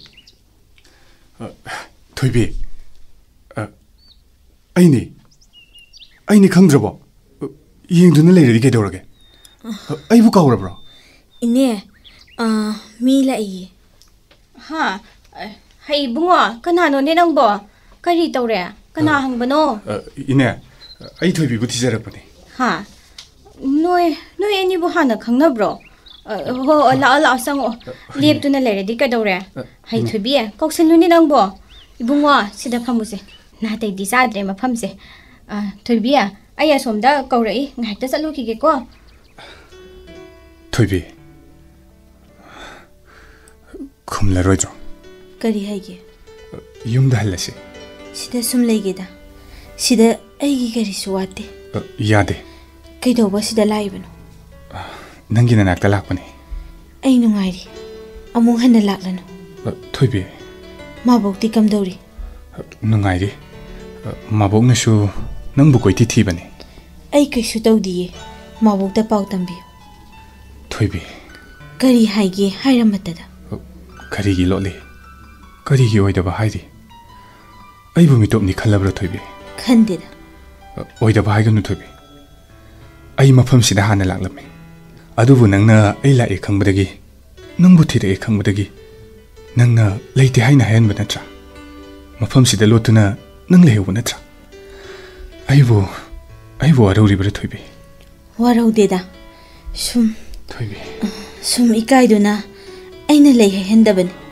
하이루라가 까이도루니 후지뽀 토이비 낭 타모 얌 깐말레 낭기나 떠우셰 얌나 홍람레 타이네기 토이비도 타이네기 와 떡시다 토이비 호우바다기 로이바 파우 이까이바 와 ngakta 아이 닝싱닝드레 아두디 윰다 할라시바 시다 숨 레이게다 윰 레이드레이기 레이 아이기 윰다 낭기슈 윰네 나테 카이쇼 한크로 야로이 아이 상크라기 토이비 ngayaktadi ngayko kedoroge haigedabo wa yamna leiri 투나 하이로 pupuda 아두이 와도 똑라시 마카 따락라노 토이비 아이 yamna lankre 하나슈 호직슈 나시슈 yam lankre 토이비 아이 카이쇼 칸데다 마복도 얌나 와자라바니 마불루나 떠비요 윰다 할라시바 토이비 모팜시다 나톰다 감동나 레우가니 윰다 이톰다 나테 이니 호이 마얌나 아이부 세나비 아이부 루나 떠비다 토이비 낭 와라우로노 나사도 얌나 와나 우리 윰다 한크로 아이 와데다 포타루로 아두가 시다 아무 한나 락라노나 토이비 अमुक लाग्लती आई मफमसी थादोक्तुना चटकिनी कदाइदा चटकनी हाइबा सुंगमदे 토이비 मफमसी खकनी आइगी लेपा अदुना नंग अमुक हन्ना लाग्लानु 토이비 अदुमनसु कौबिनो हानदगुम आइसी लमलानबी ओइना अदुम लेजखरगी फिबम साद्रबी तौसी लंगनबिरगनु 토이비 नंग हनक्रो 토이비 फरे पुनमक नाथैदुना थमख्रसि अदुबो ꯑꯩꯕꯨ ꯄꯨꯄꯨꯅ ꯁꯦꯝꯕꯤꯔꯛꯄꯅꯤ ꯅꯪꯅ ꯁꯦꯟꯅꯕꯤꯔꯛꯄꯅꯤ ꯃꯗꯨꯅ ꯉꯁꯤ ꯑꯩꯅ ꯃꯌꯥꯝ ꯃꯔꯛꯇ ꯇꯤꯟꯕ ꯉꯝꯕꯅꯤ ꯑꯗꯨꯒꯤ ꯂꯃꯟ ꯈꯖꯤꯛꯇꯪꯗꯤ ꯑꯩꯅ ꯁꯤꯡꯍꯟꯕꯤꯌꯨꯕ ꯌꯥꯗꯦ ꯍꯥꯏꯒꯅꯨꯀꯣ ꯑꯗꯨꯒ ꯅꯪꯅ ꯊꯤꯡꯂꯕꯁꯨ ꯌꯥꯗꯦ ꯍꯥꯏꯔꯕꯁꯨ ꯅꯪꯒꯤ ꯃꯤꯔꯥꯏꯕꯤꯈ꯭ꯔꯕ ꯃꯤꯡꯁꯦ ꯉꯁꯤꯗꯤ ꯍꯧꯖꯤꯛꯇꯤ ꯑꯩꯅ ꯀꯧꯍꯟꯕꯤꯌꯨꯕ ꯅꯤꯡꯉꯝꯗꯕꯅ ꯏꯁꯥ ꯄꯨꯝꯕ ꯃꯩꯅ ꯆꯥꯛꯂꯦ ꯁꯦ ꯅꯇꯣꯝꯇ ꯂꯩꯍꯧꯕ ꯌꯥꯔꯣꯏꯌꯦ ꯌꯨꯝꯗ ꯍꯜꯂꯁꯦꯕ ꯅꯪꯅ ꯑꯩꯒ ꯄꯨꯟꯅ ꯂꯩꯕ ꯍꯩꯅꯗ꯭ꯔꯕꯁꯨ ꯀꯩꯁꯨ ꯀꯥꯏꯗꯦ ꯃꯥꯕꯣꯛꯀꯅꯦ ꯅꯪ ꯌꯨꯝꯗ ꯂꯩꯍꯧꯕ ꯑꯩ ꯇꯣꯉꯥꯟꯅ ꯂꯩꯒꯦ ꯊꯣꯏꯕꯤ ꯌꯥꯔꯣꯕ ꯁꯦ ꯌꯨꯝꯗ ꯍꯜꯂꯁꯦ ꯅꯪ ꯋꯥꯈꯜ ꯌꯥꯝ ꯍꯦꯟꯖꯤꯟꯅ ꯈꯟꯖꯜꯂꯦ ꯄꯨꯄꯨꯅ ꯅꯪꯕꯨ ꯁꯦꯝꯕꯤꯈꯤꯕ ꯂꯃꯟ ꯇꯣꯟꯁꯤꯟꯕꯒꯤ ꯅꯠꯇꯦ ꯂꯃꯟꯁꯨ ꯇꯣꯟꯁꯤꯟꯈꯤꯗꯦ ꯑꯩꯅ ꯅꯪꯕꯨ ꯁꯦꯟꯅꯈꯤꯕꯁꯨ ꯂꯃꯟ ꯇꯣꯟꯁꯤꯟꯈꯤꯗꯦ ꯊꯣꯏꯕꯤ ꯑꯗꯨꯅ ꯅꯪꯁꯨ ꯍꯧꯈ꯭ꯔꯕ ꯄꯨꯝꯕ ꯀꯥꯎꯊꯣꯛꯂꯣ ꯊꯣꯏꯕꯤ ꯑꯩꯁꯨ ꯀꯥꯎꯊꯣꯛꯄ ꯇꯝꯂꯤ ꯅꯤꯡꯁꯤꯡꯂꯨꯔꯒ ꯀꯩꯗꯧꯅꯤ ꯅꯪꯁꯨ ꯌꯥꯔꯣ ꯁꯦ ꯍꯟꯈ꯭ꯔꯣ ꯑꯃꯨꯛ ꯍꯟꯅ ꯂꯥꯛꯂꯅꯨ ꯑꯩ ꯅꯨꯡꯉꯥꯏꯔꯤ ꯍꯥꯏꯔꯦꯗꯅ ꯑꯩꯒꯤ ꯀꯔꯤꯁꯨ ꯋꯥꯠꯇꯦ ꯅꯪꯗꯤ ꯈꯪꯂꯝꯂꯣꯏꯀꯣ ꯅꯪꯅ ꯑꯩꯕꯨ ꯊꯣꯏꯕꯤ ꯍꯥꯏꯅ ꯑꯗꯨꯝꯅ ꯀꯧꯕꯗꯨ ꯇꯥꯔꯒ ꯑꯩ ꯌꯥꯝꯅ ꯅꯨꯡꯉꯥꯏꯌꯦ ꯑꯗꯨ ꯈꯛ ꯇꯥꯕ ꯐꯪꯂꯕꯗꯤ ꯍꯥꯏꯅ ꯑꯩꯅ ꯊꯥꯏꯅ ꯋꯥꯈꯜ ꯃꯄꯨꯡ ꯐꯥꯗ꯭ꯔꯤꯉꯩ ꯃꯇꯝꯗꯨꯗ ꯅꯨꯡꯇꯤ ꯅꯨꯃꯤꯠ ꯈꯨꯗꯤꯡꯒꯤ ꯅꯤꯡꯖꯈꯤꯕ ꯅꯪꯒꯤ ꯃꯥꯏꯀꯩ ꯌꯦꯡꯖꯈꯤꯕ ꯃꯇꯝꯗꯣ ꯅꯨꯡꯁꯤꯀꯣ ꯄꯨꯄꯨꯁꯨ ꯌꯥꯝꯅ ꯍꯔꯥꯎꯒꯅꯤ ꯅꯪꯅ ꯑꯩꯕꯨ ꯑꯁꯨꯝꯅ ꯀꯧꯕ ꯇꯥꯔꯕꯗꯤ ꯅꯪ ꯋꯥꯔꯨꯔꯒꯅꯤ ꯑꯩ ꯌꯥꯝꯅ ꯅꯨꯡꯉꯥꯏ ꯉꯁꯤꯗꯤ ꯄꯨꯄꯨꯒꯤ ꯅꯤꯡꯖꯕ ꯃꯪꯂꯥꯟꯗꯨꯁꯨ ꯐꯪꯉꯤ ꯅꯪ ꯑꯆꯧꯕ ꯃꯤ ꯑꯃ ꯑꯣꯏꯔꯦ ꯑꯗꯨꯗꯅꯤ ꯑꯩꯅ ꯏꯁꯣꯔ ꯃꯉꯣꯟꯗ ꯄꯤꯕꯤꯌꯨ ꯍꯥꯏꯅ ꯅꯤꯖꯈꯤꯕꯁꯨ ꯑꯩꯒꯤ ꯀꯔꯤ ꯑꯃꯠꯇ ꯋꯥꯠꯄ ꯂꯩꯇ꯭ꯔꯦ ꯍꯧꯖꯤꯛꯇꯤ ꯅꯤꯡꯖꯕ ꯄꯨꯝꯅꯃꯛ ꯐꯪꯂꯦ ꯑꯗꯨꯒ ꯅꯪꯁꯨ ꯍꯦꯟꯅ ꯃꯥꯏ ꯄꯥꯛꯄ ꯉꯝꯕ ꯑꯣꯏꯌꯨꯀꯣ ꯊꯣꯏꯕꯤ ꯁꯦ ꯇꯣꯛꯑꯁꯦ ꯅꯪꯅ ꯑꯗꯨꯝꯅ ꯈꯞꯄꯗꯣ ꯑꯩ ꯌꯦꯡꯕ ꯉꯝꯗꯦꯕ ꯑꯩ ꯅꯪꯕꯨ ꯅꯇꯣꯝꯗ ꯊꯝꯃꯝꯃꯒ ꯏꯈꯣꯡ ꯑꯅꯤꯁꯤ ꯀꯔꯝꯅ ꯊꯥꯡꯗꯣꯛꯀꯅꯤ ꯑꯩ ꯉꯝꯃꯣꯏ ꯊꯣꯏꯕꯤ ꯁꯦ ꯌꯥꯔꯣꯕ ꯌꯨꯝꯗ ꯍꯜꯂꯁꯦꯕ ꯌꯨꯝ ꯂꯩꯇ꯭ꯔꯦ ꯑꯩꯒꯤꯗꯤ ꯑꯩꯕꯨ ꯂꯪꯗꯕꯤꯔꯒꯅꯨ ꯑꯣꯟꯈ꯭ꯔꯦ ꯑꯩꯒꯤ ꯌꯨꯝ ꯃꯁꯤ ꯑꯃꯗ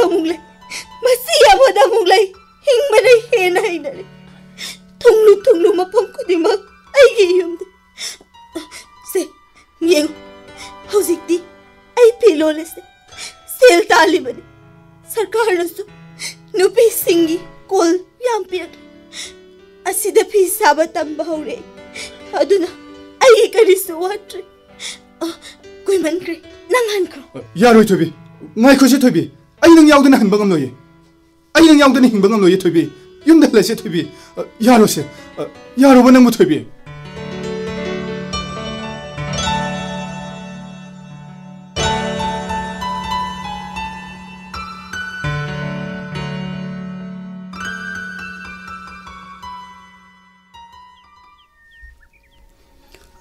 माबो वारुरनुसे पारीदो मरेदे चत्रे लंबीदा इमा इबिन खर थिंगनबदने मखोयगी मरक्ता थोइबिदु हाना मसक खंगबा यारोबा जाने अददा मा अदम हलकला माले फरेदा निंथेम माबो होजिकबो थोइबिबु कदाइदा लेरमनिनो माबो मालो मखा लेखाइगिने रिलीफ केमदा लेरि हाय माबो नाहन मखैना नखोइना माबु थिबा फंद्रिबदुदी कमदौबा माबो अखोन माबु थिरि हाइबसे थोबिनोदि हाना खंगलबा जाने ओ करी खलुरबनो खंगदे मफमदुदा नामु अखोना मा यावब्राने येंग हंगबा चलुबदो अदुदा माना मालेते हाइना हाइबियु हाइदना हाइरकपदगी रिलीफ केम छिलि लांलिबा मिसिंदुना अखोदा लेते हारखिबे वानि माबो ओन्थुइदा थोइबिना खैबु वारुख्रबा जालानि निंथेम माबा समी काइदुना तरिबो अनिदा पारिनाने थोइबितो पुदना लाकेना हारकपने हौजिक फावबा लाक्ट्रिसिबु कदौरबनोदि खंथे तोरसे अदो माबा थोइबिबुदि थेंनारे हाबनि माबा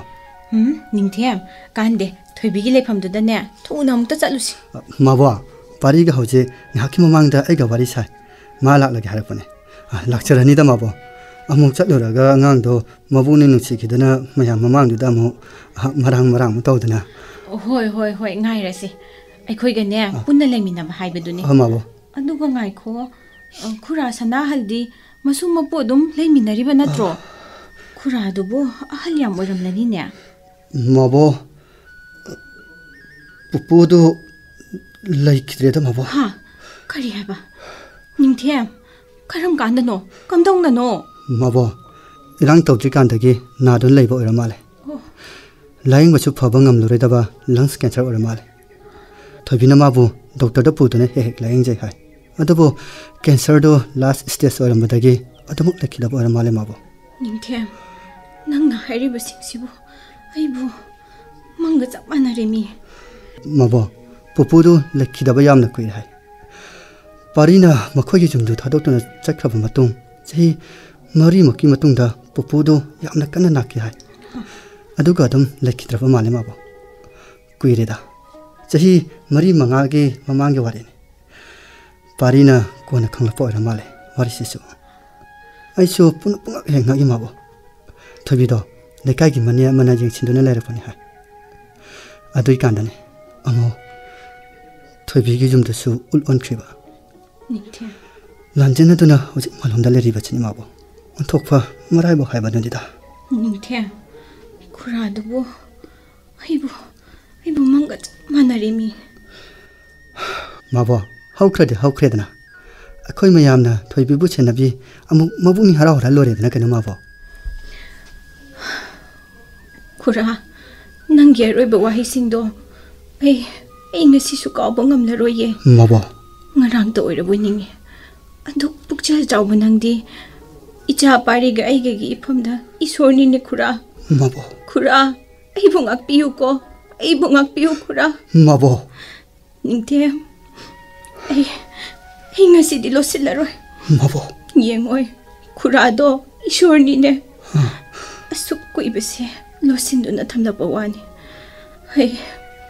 ꯈꯨꯔꯥꯒꯤ ꯄꯥꯎꯁꯤ ꯇꯥꯕꯗ ꯃꯁꯥꯅ ꯃꯁꯥ ꯀꯦꯟꯁꯔ ꯅꯥꯔꯦ ꯍꯥꯏꯕ ꯃꯥꯅ ꯈꯪꯖꯗꯨꯅ ꯊꯣꯏꯕꯤꯕꯨ ꯊꯨꯅ ꯄꯥꯔꯤꯗ ꯂꯨꯍꯣꯡꯅꯕ ꯁꯤꯟꯈꯤꯕꯅꯤ ꯃꯥꯕꯣ ꯑꯩꯈꯣꯏꯅ ꯄꯨꯛꯆꯦꯜ ꯄꯤꯛꯄ ꯑꯍꯜꯅꯤ ꯍꯥꯏꯅ ꯈꯟꯈꯤꯕ ꯃꯥꯗꯤ ꯊꯣꯏꯕꯤꯒꯤꯗꯃꯛꯇ ꯈꯟꯗꯨꯅ ꯑꯗꯨ ꯄꯨꯝꯕ ꯇꯧꯔꯝꯂꯤꯕꯅꯤꯅꯦ ꯃꯥꯕꯣ ꯅꯤꯡꯊꯦꯝ ꯁꯤꯅꯁꯨ ꯂꯣꯏꯗ꯭ꯔꯤꯌꯦ ꯃꯥꯕꯣ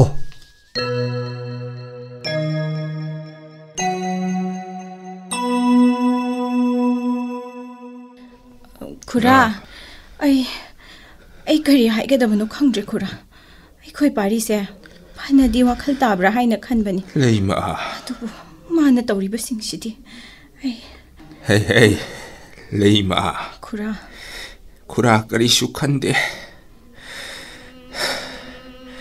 ꯑꯩꯒꯤ ꯏꯌꯣꯡ ꯏꯇꯧꯁꯦ ꯈꯔ ꯍꯦꯟꯈ꯭ꯔꯕ ꯃꯥꯜꯂꯦ ꯈꯨꯔꯥ ꯑꯗꯨꯝꯅ ꯇꯥꯛꯄꯤꯅꯨ ꯃꯇꯥꯡꯅ ꯃꯇꯝꯅ ꯌꯥꯗꯕꯗꯒꯤ ꯋꯥꯈꯜ ꯂꯝꯐꯩ ꯆꯠꯈ꯭ꯔꯦ ꯈꯨꯔꯥ ꯂꯩꯃ ꯆꯨꯝꯃꯤ ꯄꯥꯔꯤꯅ ꯁꯥꯎꯈ꯭ꯔꯤꯕ ꯉꯔꯥꯡ ꯑꯍꯤꯡ ꯌꯨꯝ ꯑꯁꯤ ꯊꯥꯗꯣꯛꯇꯨꯅ ꯆꯠꯈ꯭ꯔꯤꯕ ꯈꯨꯔꯥ ꯃꯍꯥꯛꯅꯦ ꯑꯃꯨꯛ ꯍꯟꯅ ꯍꯜꯂꯛꯀꯗꯕ ꯃꯥꯟꯗ꯭ꯔꯦ ꯈꯨꯔꯥ ꯑꯗꯨꯝꯅ ꯇꯥꯛꯄꯤꯒꯅꯨ ꯑꯉꯥꯡꯅꯤ ꯋꯥꯈꯜ ꯈꯟꯊꯕ ꯋꯥꯠꯄꯒꯤ ꯃꯥꯒꯤ ꯃꯇꯧꯅ ꯑꯁꯨꯝ ꯑꯣꯏꯈꯤꯕꯅꯤ ꯂꯩꯃ ꯑꯩ ꯃꯥꯕꯨ ꯐꯪꯅꯕ ꯊꯤꯖꯒꯦ ꯈꯨꯔꯥ ꯋꯥꯈꯜ ꯇꯥꯍꯟꯖꯒꯦ ꯃꯥꯕꯨ ꯑꯗꯨꯒꯅꯦ ꯑꯩ ꯈꯨꯔꯥꯒꯤ ꯅꯥꯛꯇ ꯃꯥꯕꯨ ꯄꯨꯗꯨꯅ ꯂꯥꯛꯀꯦ ꯂꯥꯜꯂꯦ ꯍꯥꯏꯍꯟꯖꯒꯦ ꯈꯨꯔꯥ ꯌꯥꯔꯔꯣꯏ ꯂꯩꯃ ꯃꯗꯨ ꯑꯣꯏꯊꯣꯛꯇꯕꯅꯤꯅꯦ ꯈꯨꯔꯥ ꯌꯦꯡꯉꯨꯗꯣ ꯂꯩꯃ ꯄꯨꯝꯅꯃꯛꯁꯤꯡ ꯑꯁꯦ ꯅꯪ ꯈꯨꯔꯥꯅ ꯁꯣꯏꯕꯅꯤꯅꯦ ꯈꯨꯔꯥ ꯑꯍꯜꯅꯤ ꯍꯥꯏꯗꯨꯅ ꯉꯝꯃꯤ ꯃꯇꯥꯒꯨꯝ ꯑꯍꯦꯟꯕ ꯊꯕꯛ ꯀꯌా ꯑꯃ ꯈꯨꯔꯥꯅ ꯇꯧꯈ꯭ꯔꯦ ꯍꯥꯏꯈ꯭ꯔꯦ ꯆꯍꯤ ꯅꯧꯔꯤꯕ ꯏꯁꯨ ꯄꯥꯔꯤꯗ ꯑꯩꯒꯤ ꯑꯄꯥꯝꯕꯅꯤ ꯑꯅꯤꯡꯕꯅꯤ ꯍꯥꯏꯗꯨꯅ ꯑꯩꯒꯤ ꯑꯁꯨꯛ ꯇꯅꯧꯔꯤꯕꯤ ꯑꯉꯥꯡ ꯑꯣꯏꯖꯔꯤꯕꯤ ꯏꯁꯨ ꯊꯣꯏꯕꯤꯕꯨ ꯂꯨꯍꯣꯡꯅꯕ ꯁꯤꯟꯈꯤꯕ ꯄꯨꯝꯅꯃꯛꯁꯤꯡ ꯑꯁꯦ ꯈꯨꯔꯥꯅ ꯂꯥꯟꯕꯅꯤꯅꯦ ꯈꯨꯔꯥ ꯄꯥꯔꯤꯅ ꯑꯩꯕꯨ ꯋꯥꯔꯧꯐꯝ ꯊꯣꯛꯄꯅꯤ ꯁꯥꯎꯐꯝ ꯊꯣꯛꯄꯅꯤ ꯅꯠꯇꯦ ꯑꯗꯨꯕꯨꯅꯦ ꯃꯍꯥꯛꯇꯤ ꯂꯥꯟꯗꯦꯀꯣ ꯃꯍꯥꯛ ꯂꯥꯟꯗꯦ ꯈꯨꯔꯥ ꯑꯗꯨꯕꯨ ꯂꯩꯃ Nang masimadi khangkhoko. Khura. Aina paribu matik chaba mi ama oinaba. Semge khalubadine angang se phai. Arembada manghaningde khalubadaginine. Aduga amana.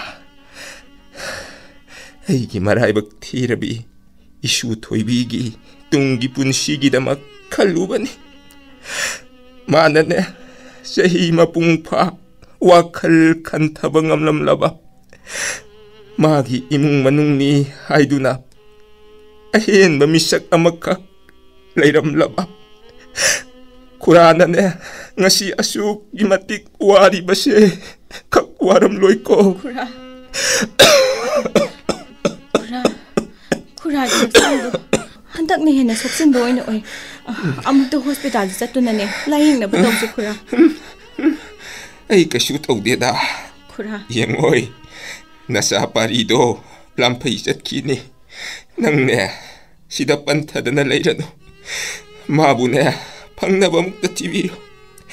Aduga ne angangdo ningti na pazana timsinbiyo ko. Kura. Aina ne parida lale haidai haiduna su. Nate. Nang nakara haibiyo ko. Kura, adum na takpigano. Aikoina Kura hoigi mapal tangduna asuk koibase hingzarakpani. Aduga mara leizadrabi thoibisu asuk yamna wahanbire. Pare. Isu thoibibudi mapu aina thiemgeda. Nang kasu wagano. Kura.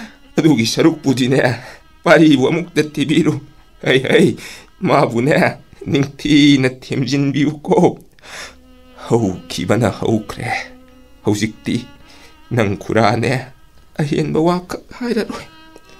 Pari na apamba lambiduda apa pun laita.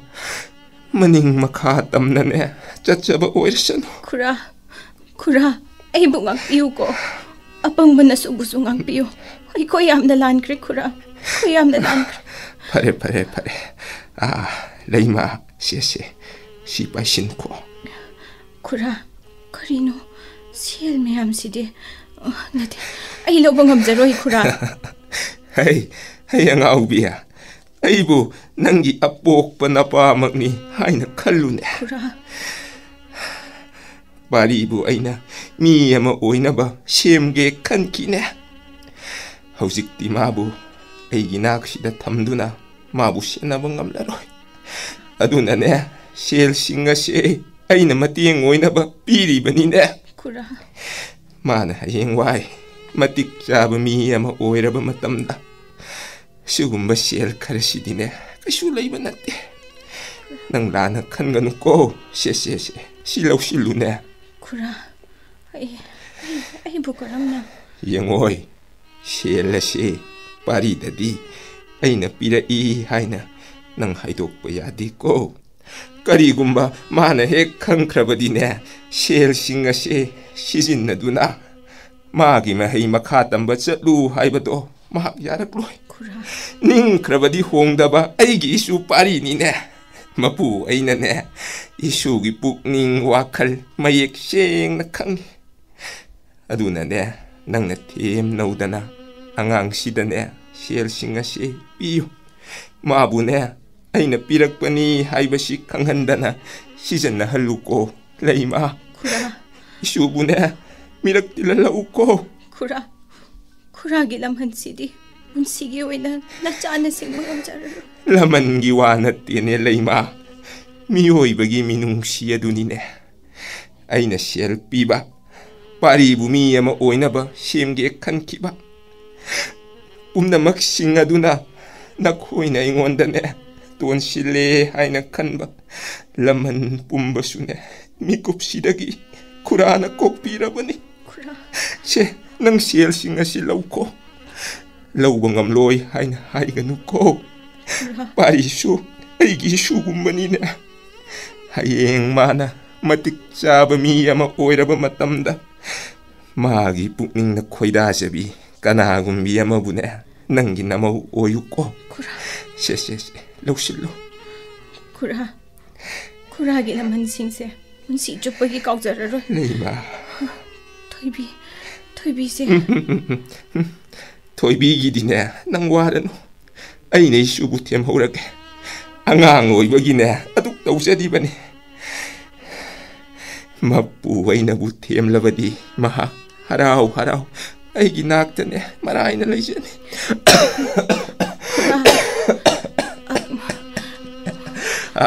Yauro kura sum leurage ko. Kura ai bu ngakpiu ko. Ai bu ngakpiu. Ai amuk chatkrage.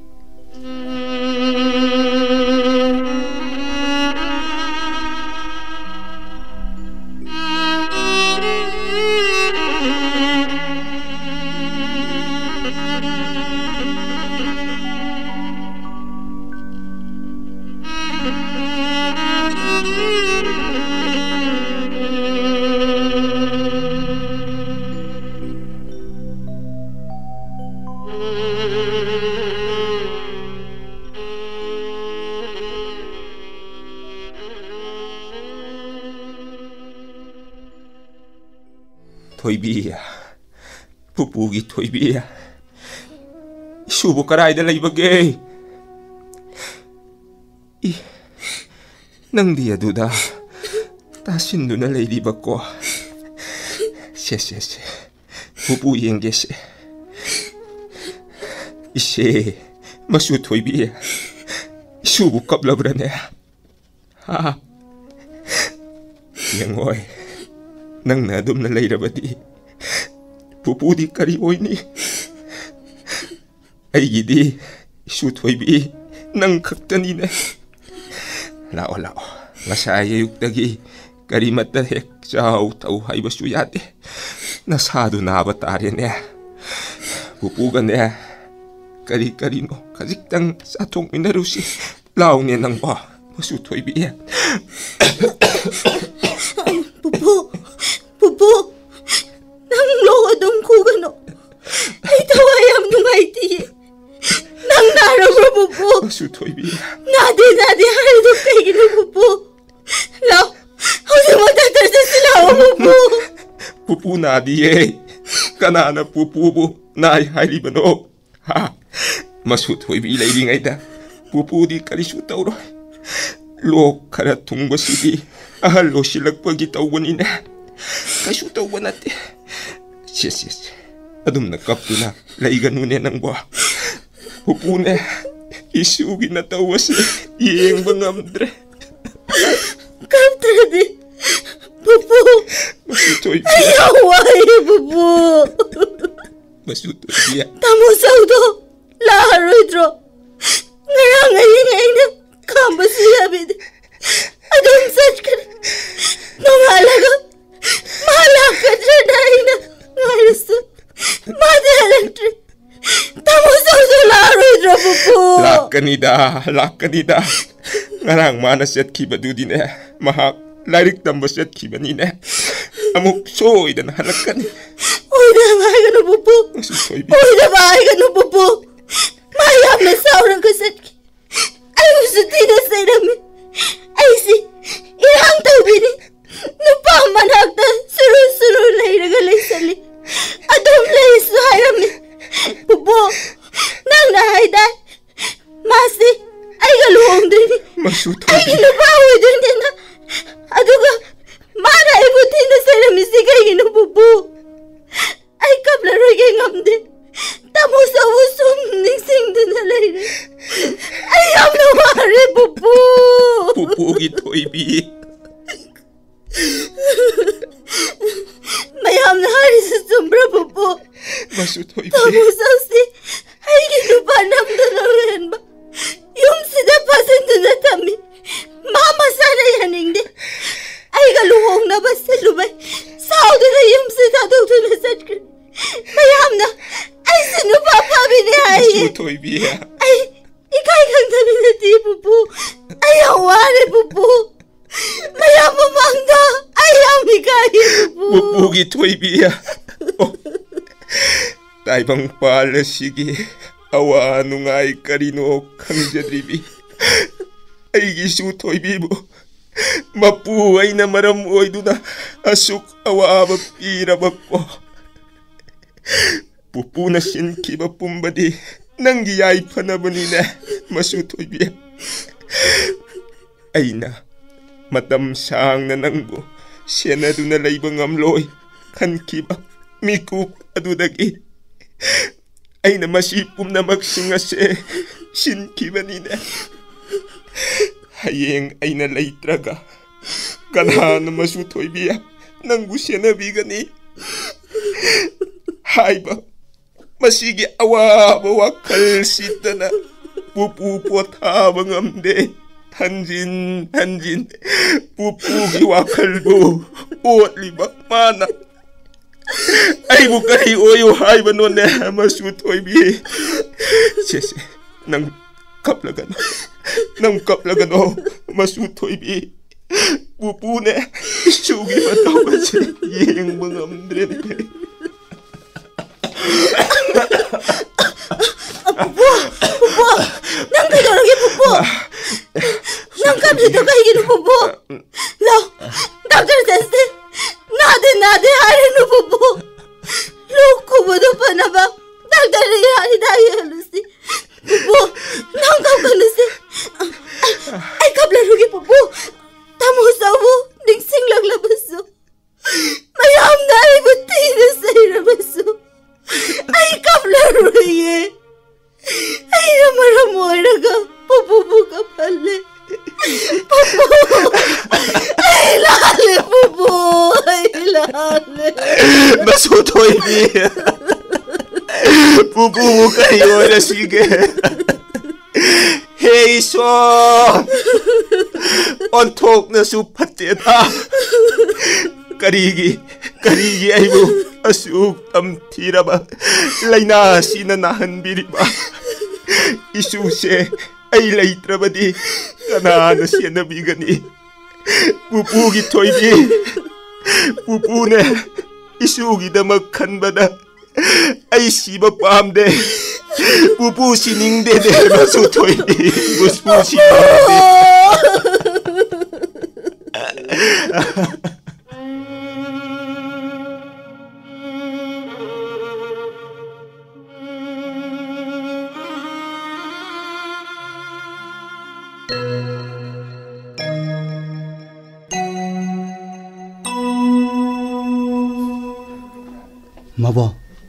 Mabuk na hariba sinadi pari na dili chatlamdaida mabuk na putholakliba aduk yamlaba siansingdo pupu sanahan na sinarambani haibako mani aina oidaba haijankibani mabo sel singdo khura sanahan na pirakpani hairuradi hoikhoi pari nam saukhiduna lairik tamba chatlu yaroidra khanduna aina sel singdo magi mamto na pirakpani haikibani khura nasu sel du pire haiduna Aigi famdasu ahenba mata pangkhide mabo ningthe ai ngasi su kaudrine khurana mikuptuda thobigidi waruranu isugidi ai leiri haina nokmi lehubato mabo kari no ina se tariba pau mayam sibo mabo pari nanu kadumdage ha mabo kari no ngasi aina aina tariba pausiba adubu pumnamak chumlabra asengba walo sinbigano asengba dunga sidi aingonda loinamak mayek seng haibiu pari nantinga saidagi mapanda tumina samleribra ai mafam sida leite khangbagi mabok na ngasi asengba pumba haidoriba natra pari karigino mabo wafam sing adubu nahan makhai aingonda haibidribadi Asukoi basi kari gida magtalo sindu na thambiri bano. Pari, wafam se aina loto na thamlapadi nangon na minam kibaduna karam na ina wafam si haidukani. Mabok soikre pari, mabok soikre. Mabok isu soiti. Masipum na magsay. Aina laan bani. Aina loina laan bani. Aina tuan kibang akta ni mabok. Pari. Adumna natomta naran sijaduna leraga karibu kanagani nahak matamduda lankide maboksu nangidama khankibani maboksu lankide pupu sanahan busu lankide masu thoibigidama khankibani masamak cancer na naduna kuina hinglaroi khanglakpadagi thoibiga thuna lohongnaba simkhibani pumnumasigi khwaidagi maran chunglei leitana awabat phanglibadi thoibini magi marandi karisu leitabani kana dise pari kadai nangbu thoibi phangle haibadaine thoibi bu pobirakdabro thoibi di pari pare nangbu thoibi puraga lakani hakibadaine karigina tumta lakli ha thoibi di kadaino pare ai gisan thoibi kadaino themba thoibi do ai bu yamna waro howe pare ma lot khre themba kari ma ai bu yamna waro khre pare onto ida kamdongni aina amuhanna laklabadi ma mafamdu thadoktu sakhigani hayo pare pupugi maramda aina wa hanglurabasu mana ibu khamlai kari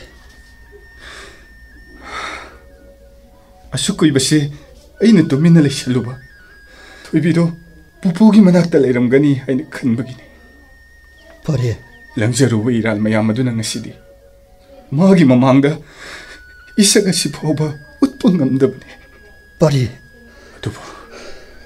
tubu pupudi leiramtre kari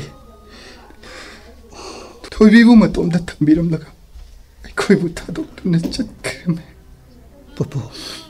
pupunasu ainasu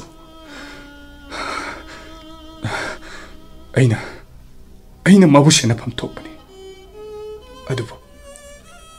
adubu aigi thoibidi asuk koibuse naitom taduna senabinaba kanasu leitana yamna wana leiramne themba pare thoibido aibu yamna waro hore ai hojik kaidogani themba pare ma aina themba yadi yumda chatlasi haibasu mana yade pare ai hojik kaido haibuna themba ai hojik kaidogani pare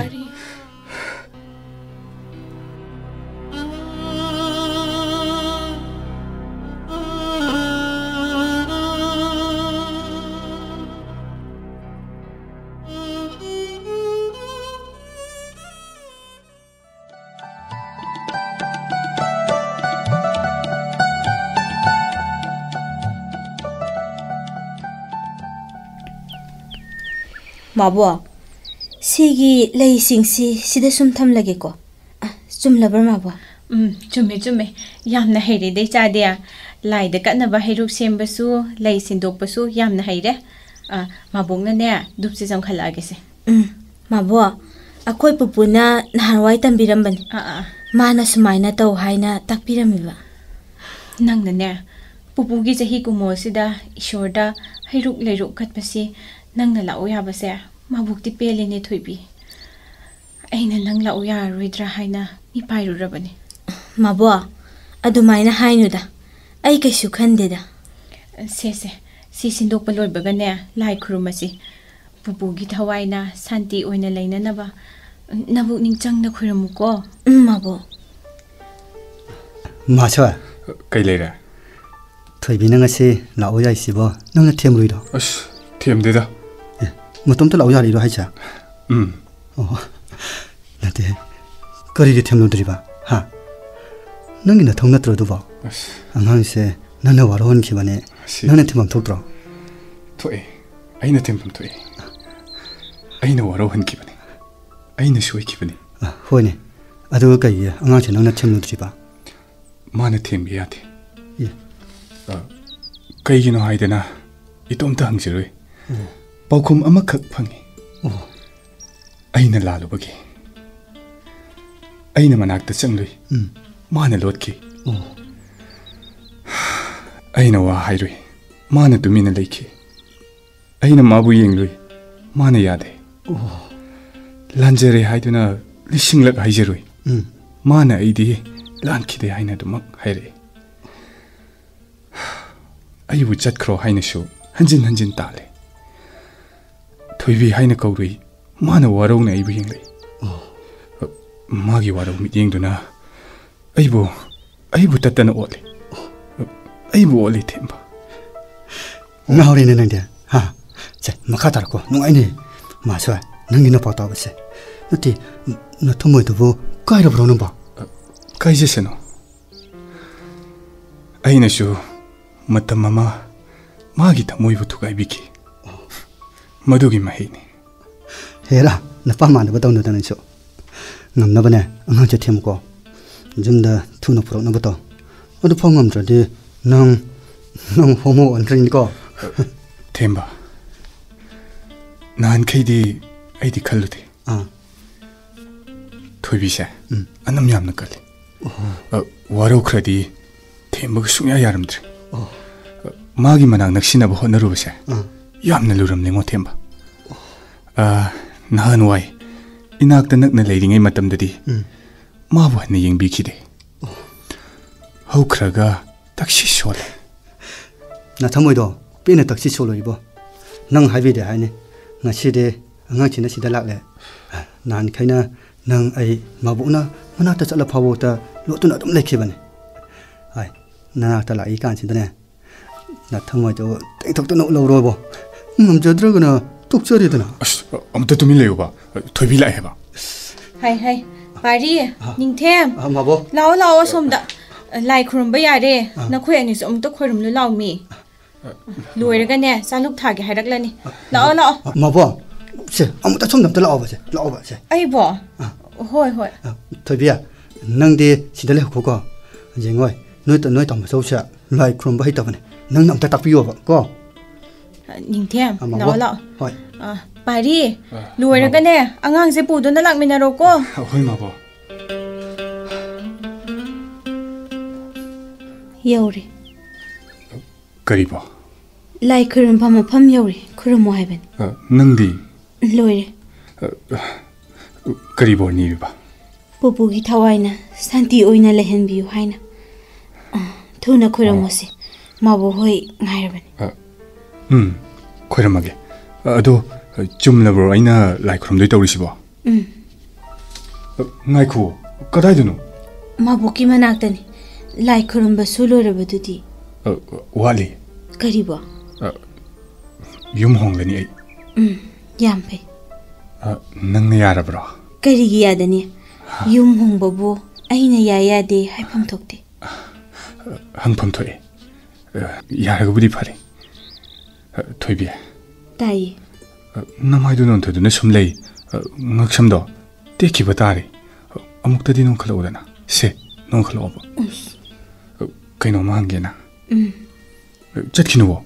ꯉꯥꯏꯍꯥꯛꯇ ꯂꯩꯈꯤꯁꯦ. ꯆꯅ ꯆꯅ ꯋꯥꯔꯤ ꯁꯥꯕ ꯌꯥꯏꯅ. 마보 호이 ngaramnani. 야데. nga이코 kuiroy haiba. 항니도 항로. 거기드래. 목포. 그리고. 아이보 다모쩌 하이나 거기드래. 민가우도 딱히다 봐 얌나 ku이래.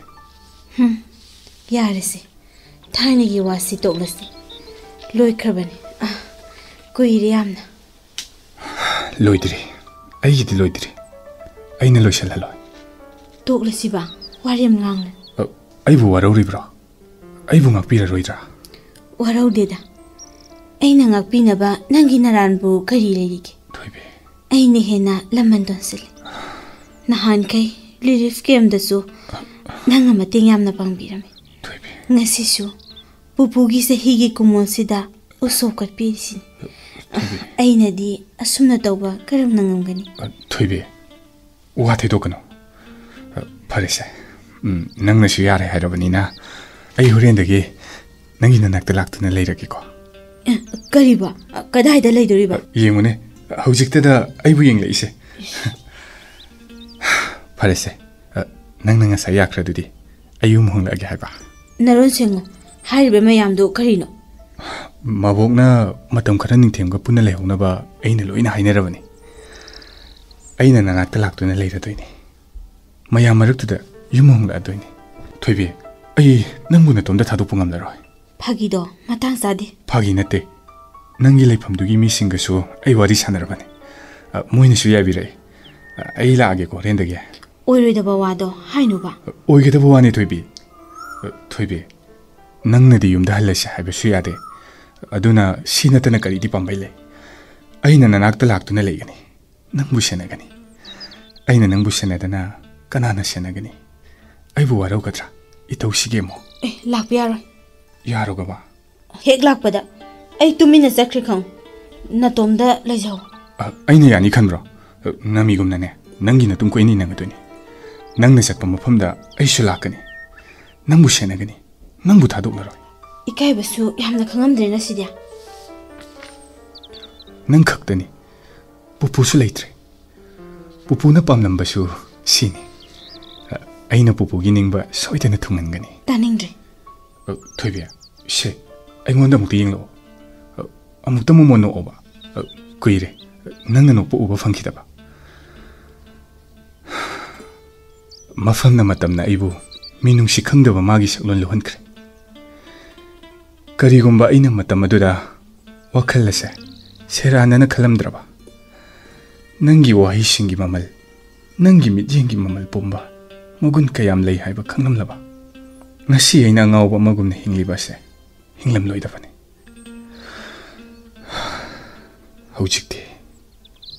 ꯍꯧꯖꯤꯛꯇꯤ ꯑꯩ ꯃꯤ ꯑꯣꯏꯔꯦ ꯃꯤꯔꯛ ꯇꯤꯜꯂꯦ ꯑꯗꯨꯕꯨ ꯊꯣꯏꯕꯤ ꯅꯪꯕꯨ ꯃꯤꯔꯥꯏꯕꯤꯈꯤꯕ ꯄꯨꯟꯁꯤ ꯑꯁꯦ ꯃꯃꯜ ꯂꯩꯇ꯭ꯔꯦ ꯑꯩꯒꯤ ꯃꯃꯜꯗꯤ ꯅꯪꯅ ꯍꯥꯞꯄꯤꯕ ꯑꯣꯏꯔꯝꯂꯦ ꯊꯣꯏꯕꯤ ꯆꯤꯔꯣꯜ ꯃꯥꯟꯕ꯭ꯔꯥ ꯑꯩꯒꯤ ꯋꯥꯍꯩꯁꯤꯡꯁꯦ ꯊꯣꯏꯕꯤ ꯑꯩ ꯂꯥꯟꯈ꯭ꯔꯦ ꯊꯣꯏꯕꯤ ꯑꯩ ꯂꯥꯟꯈ꯭ꯔꯦ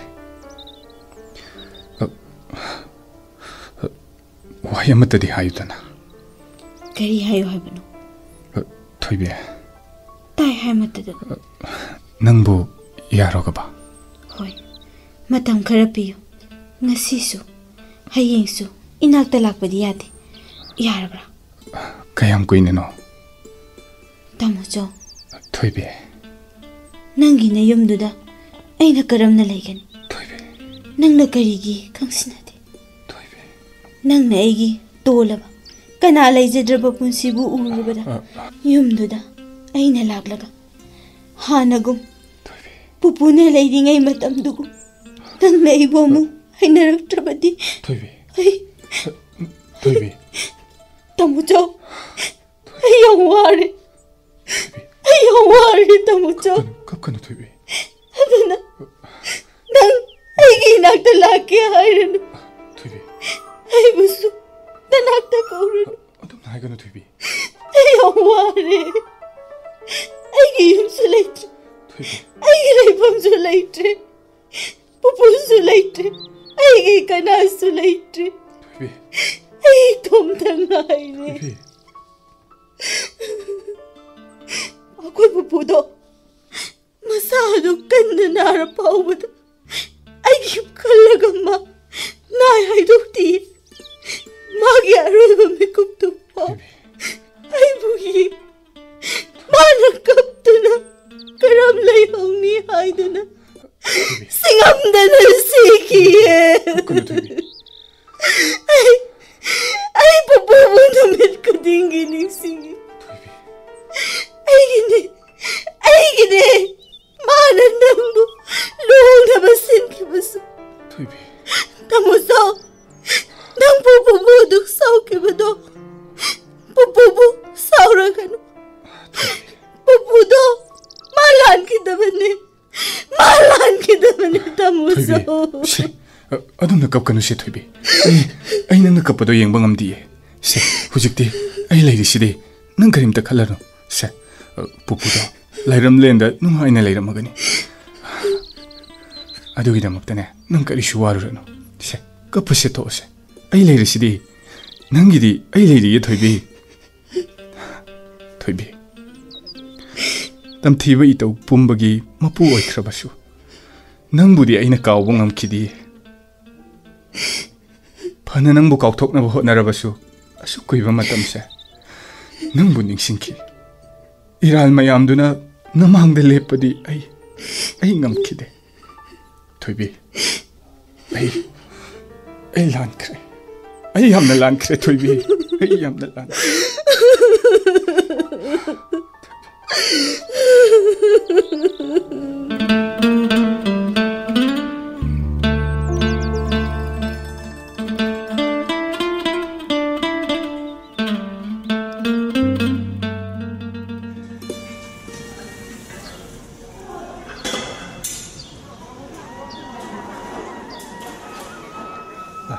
하이 맞아.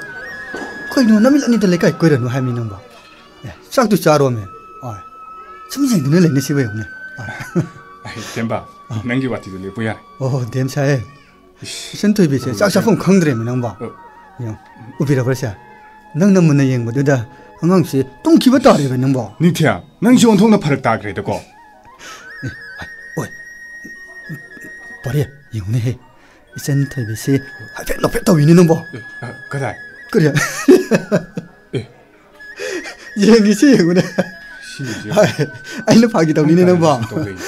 안강시 너네 영래 강북이 뭐마시 좀좀 논타기도나 내 마인드 팀 기버 다리네 맞추는 봐. 팀버 능시디 보고 와렘지 암강이 해. 맞아.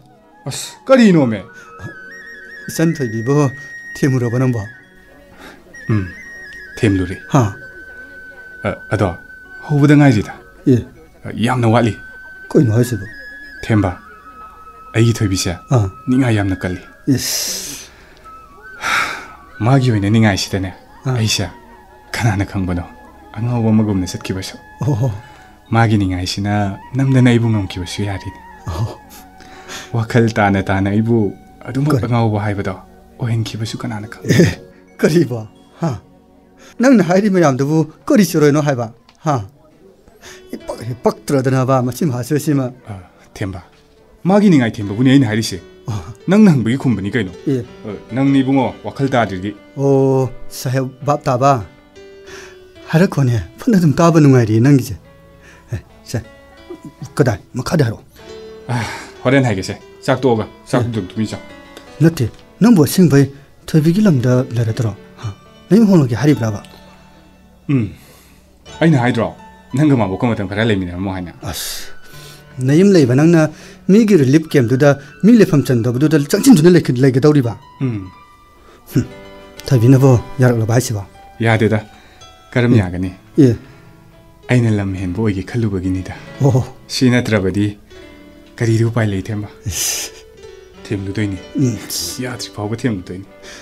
타비나 사우드나 뭐 낭보 단톡비라데.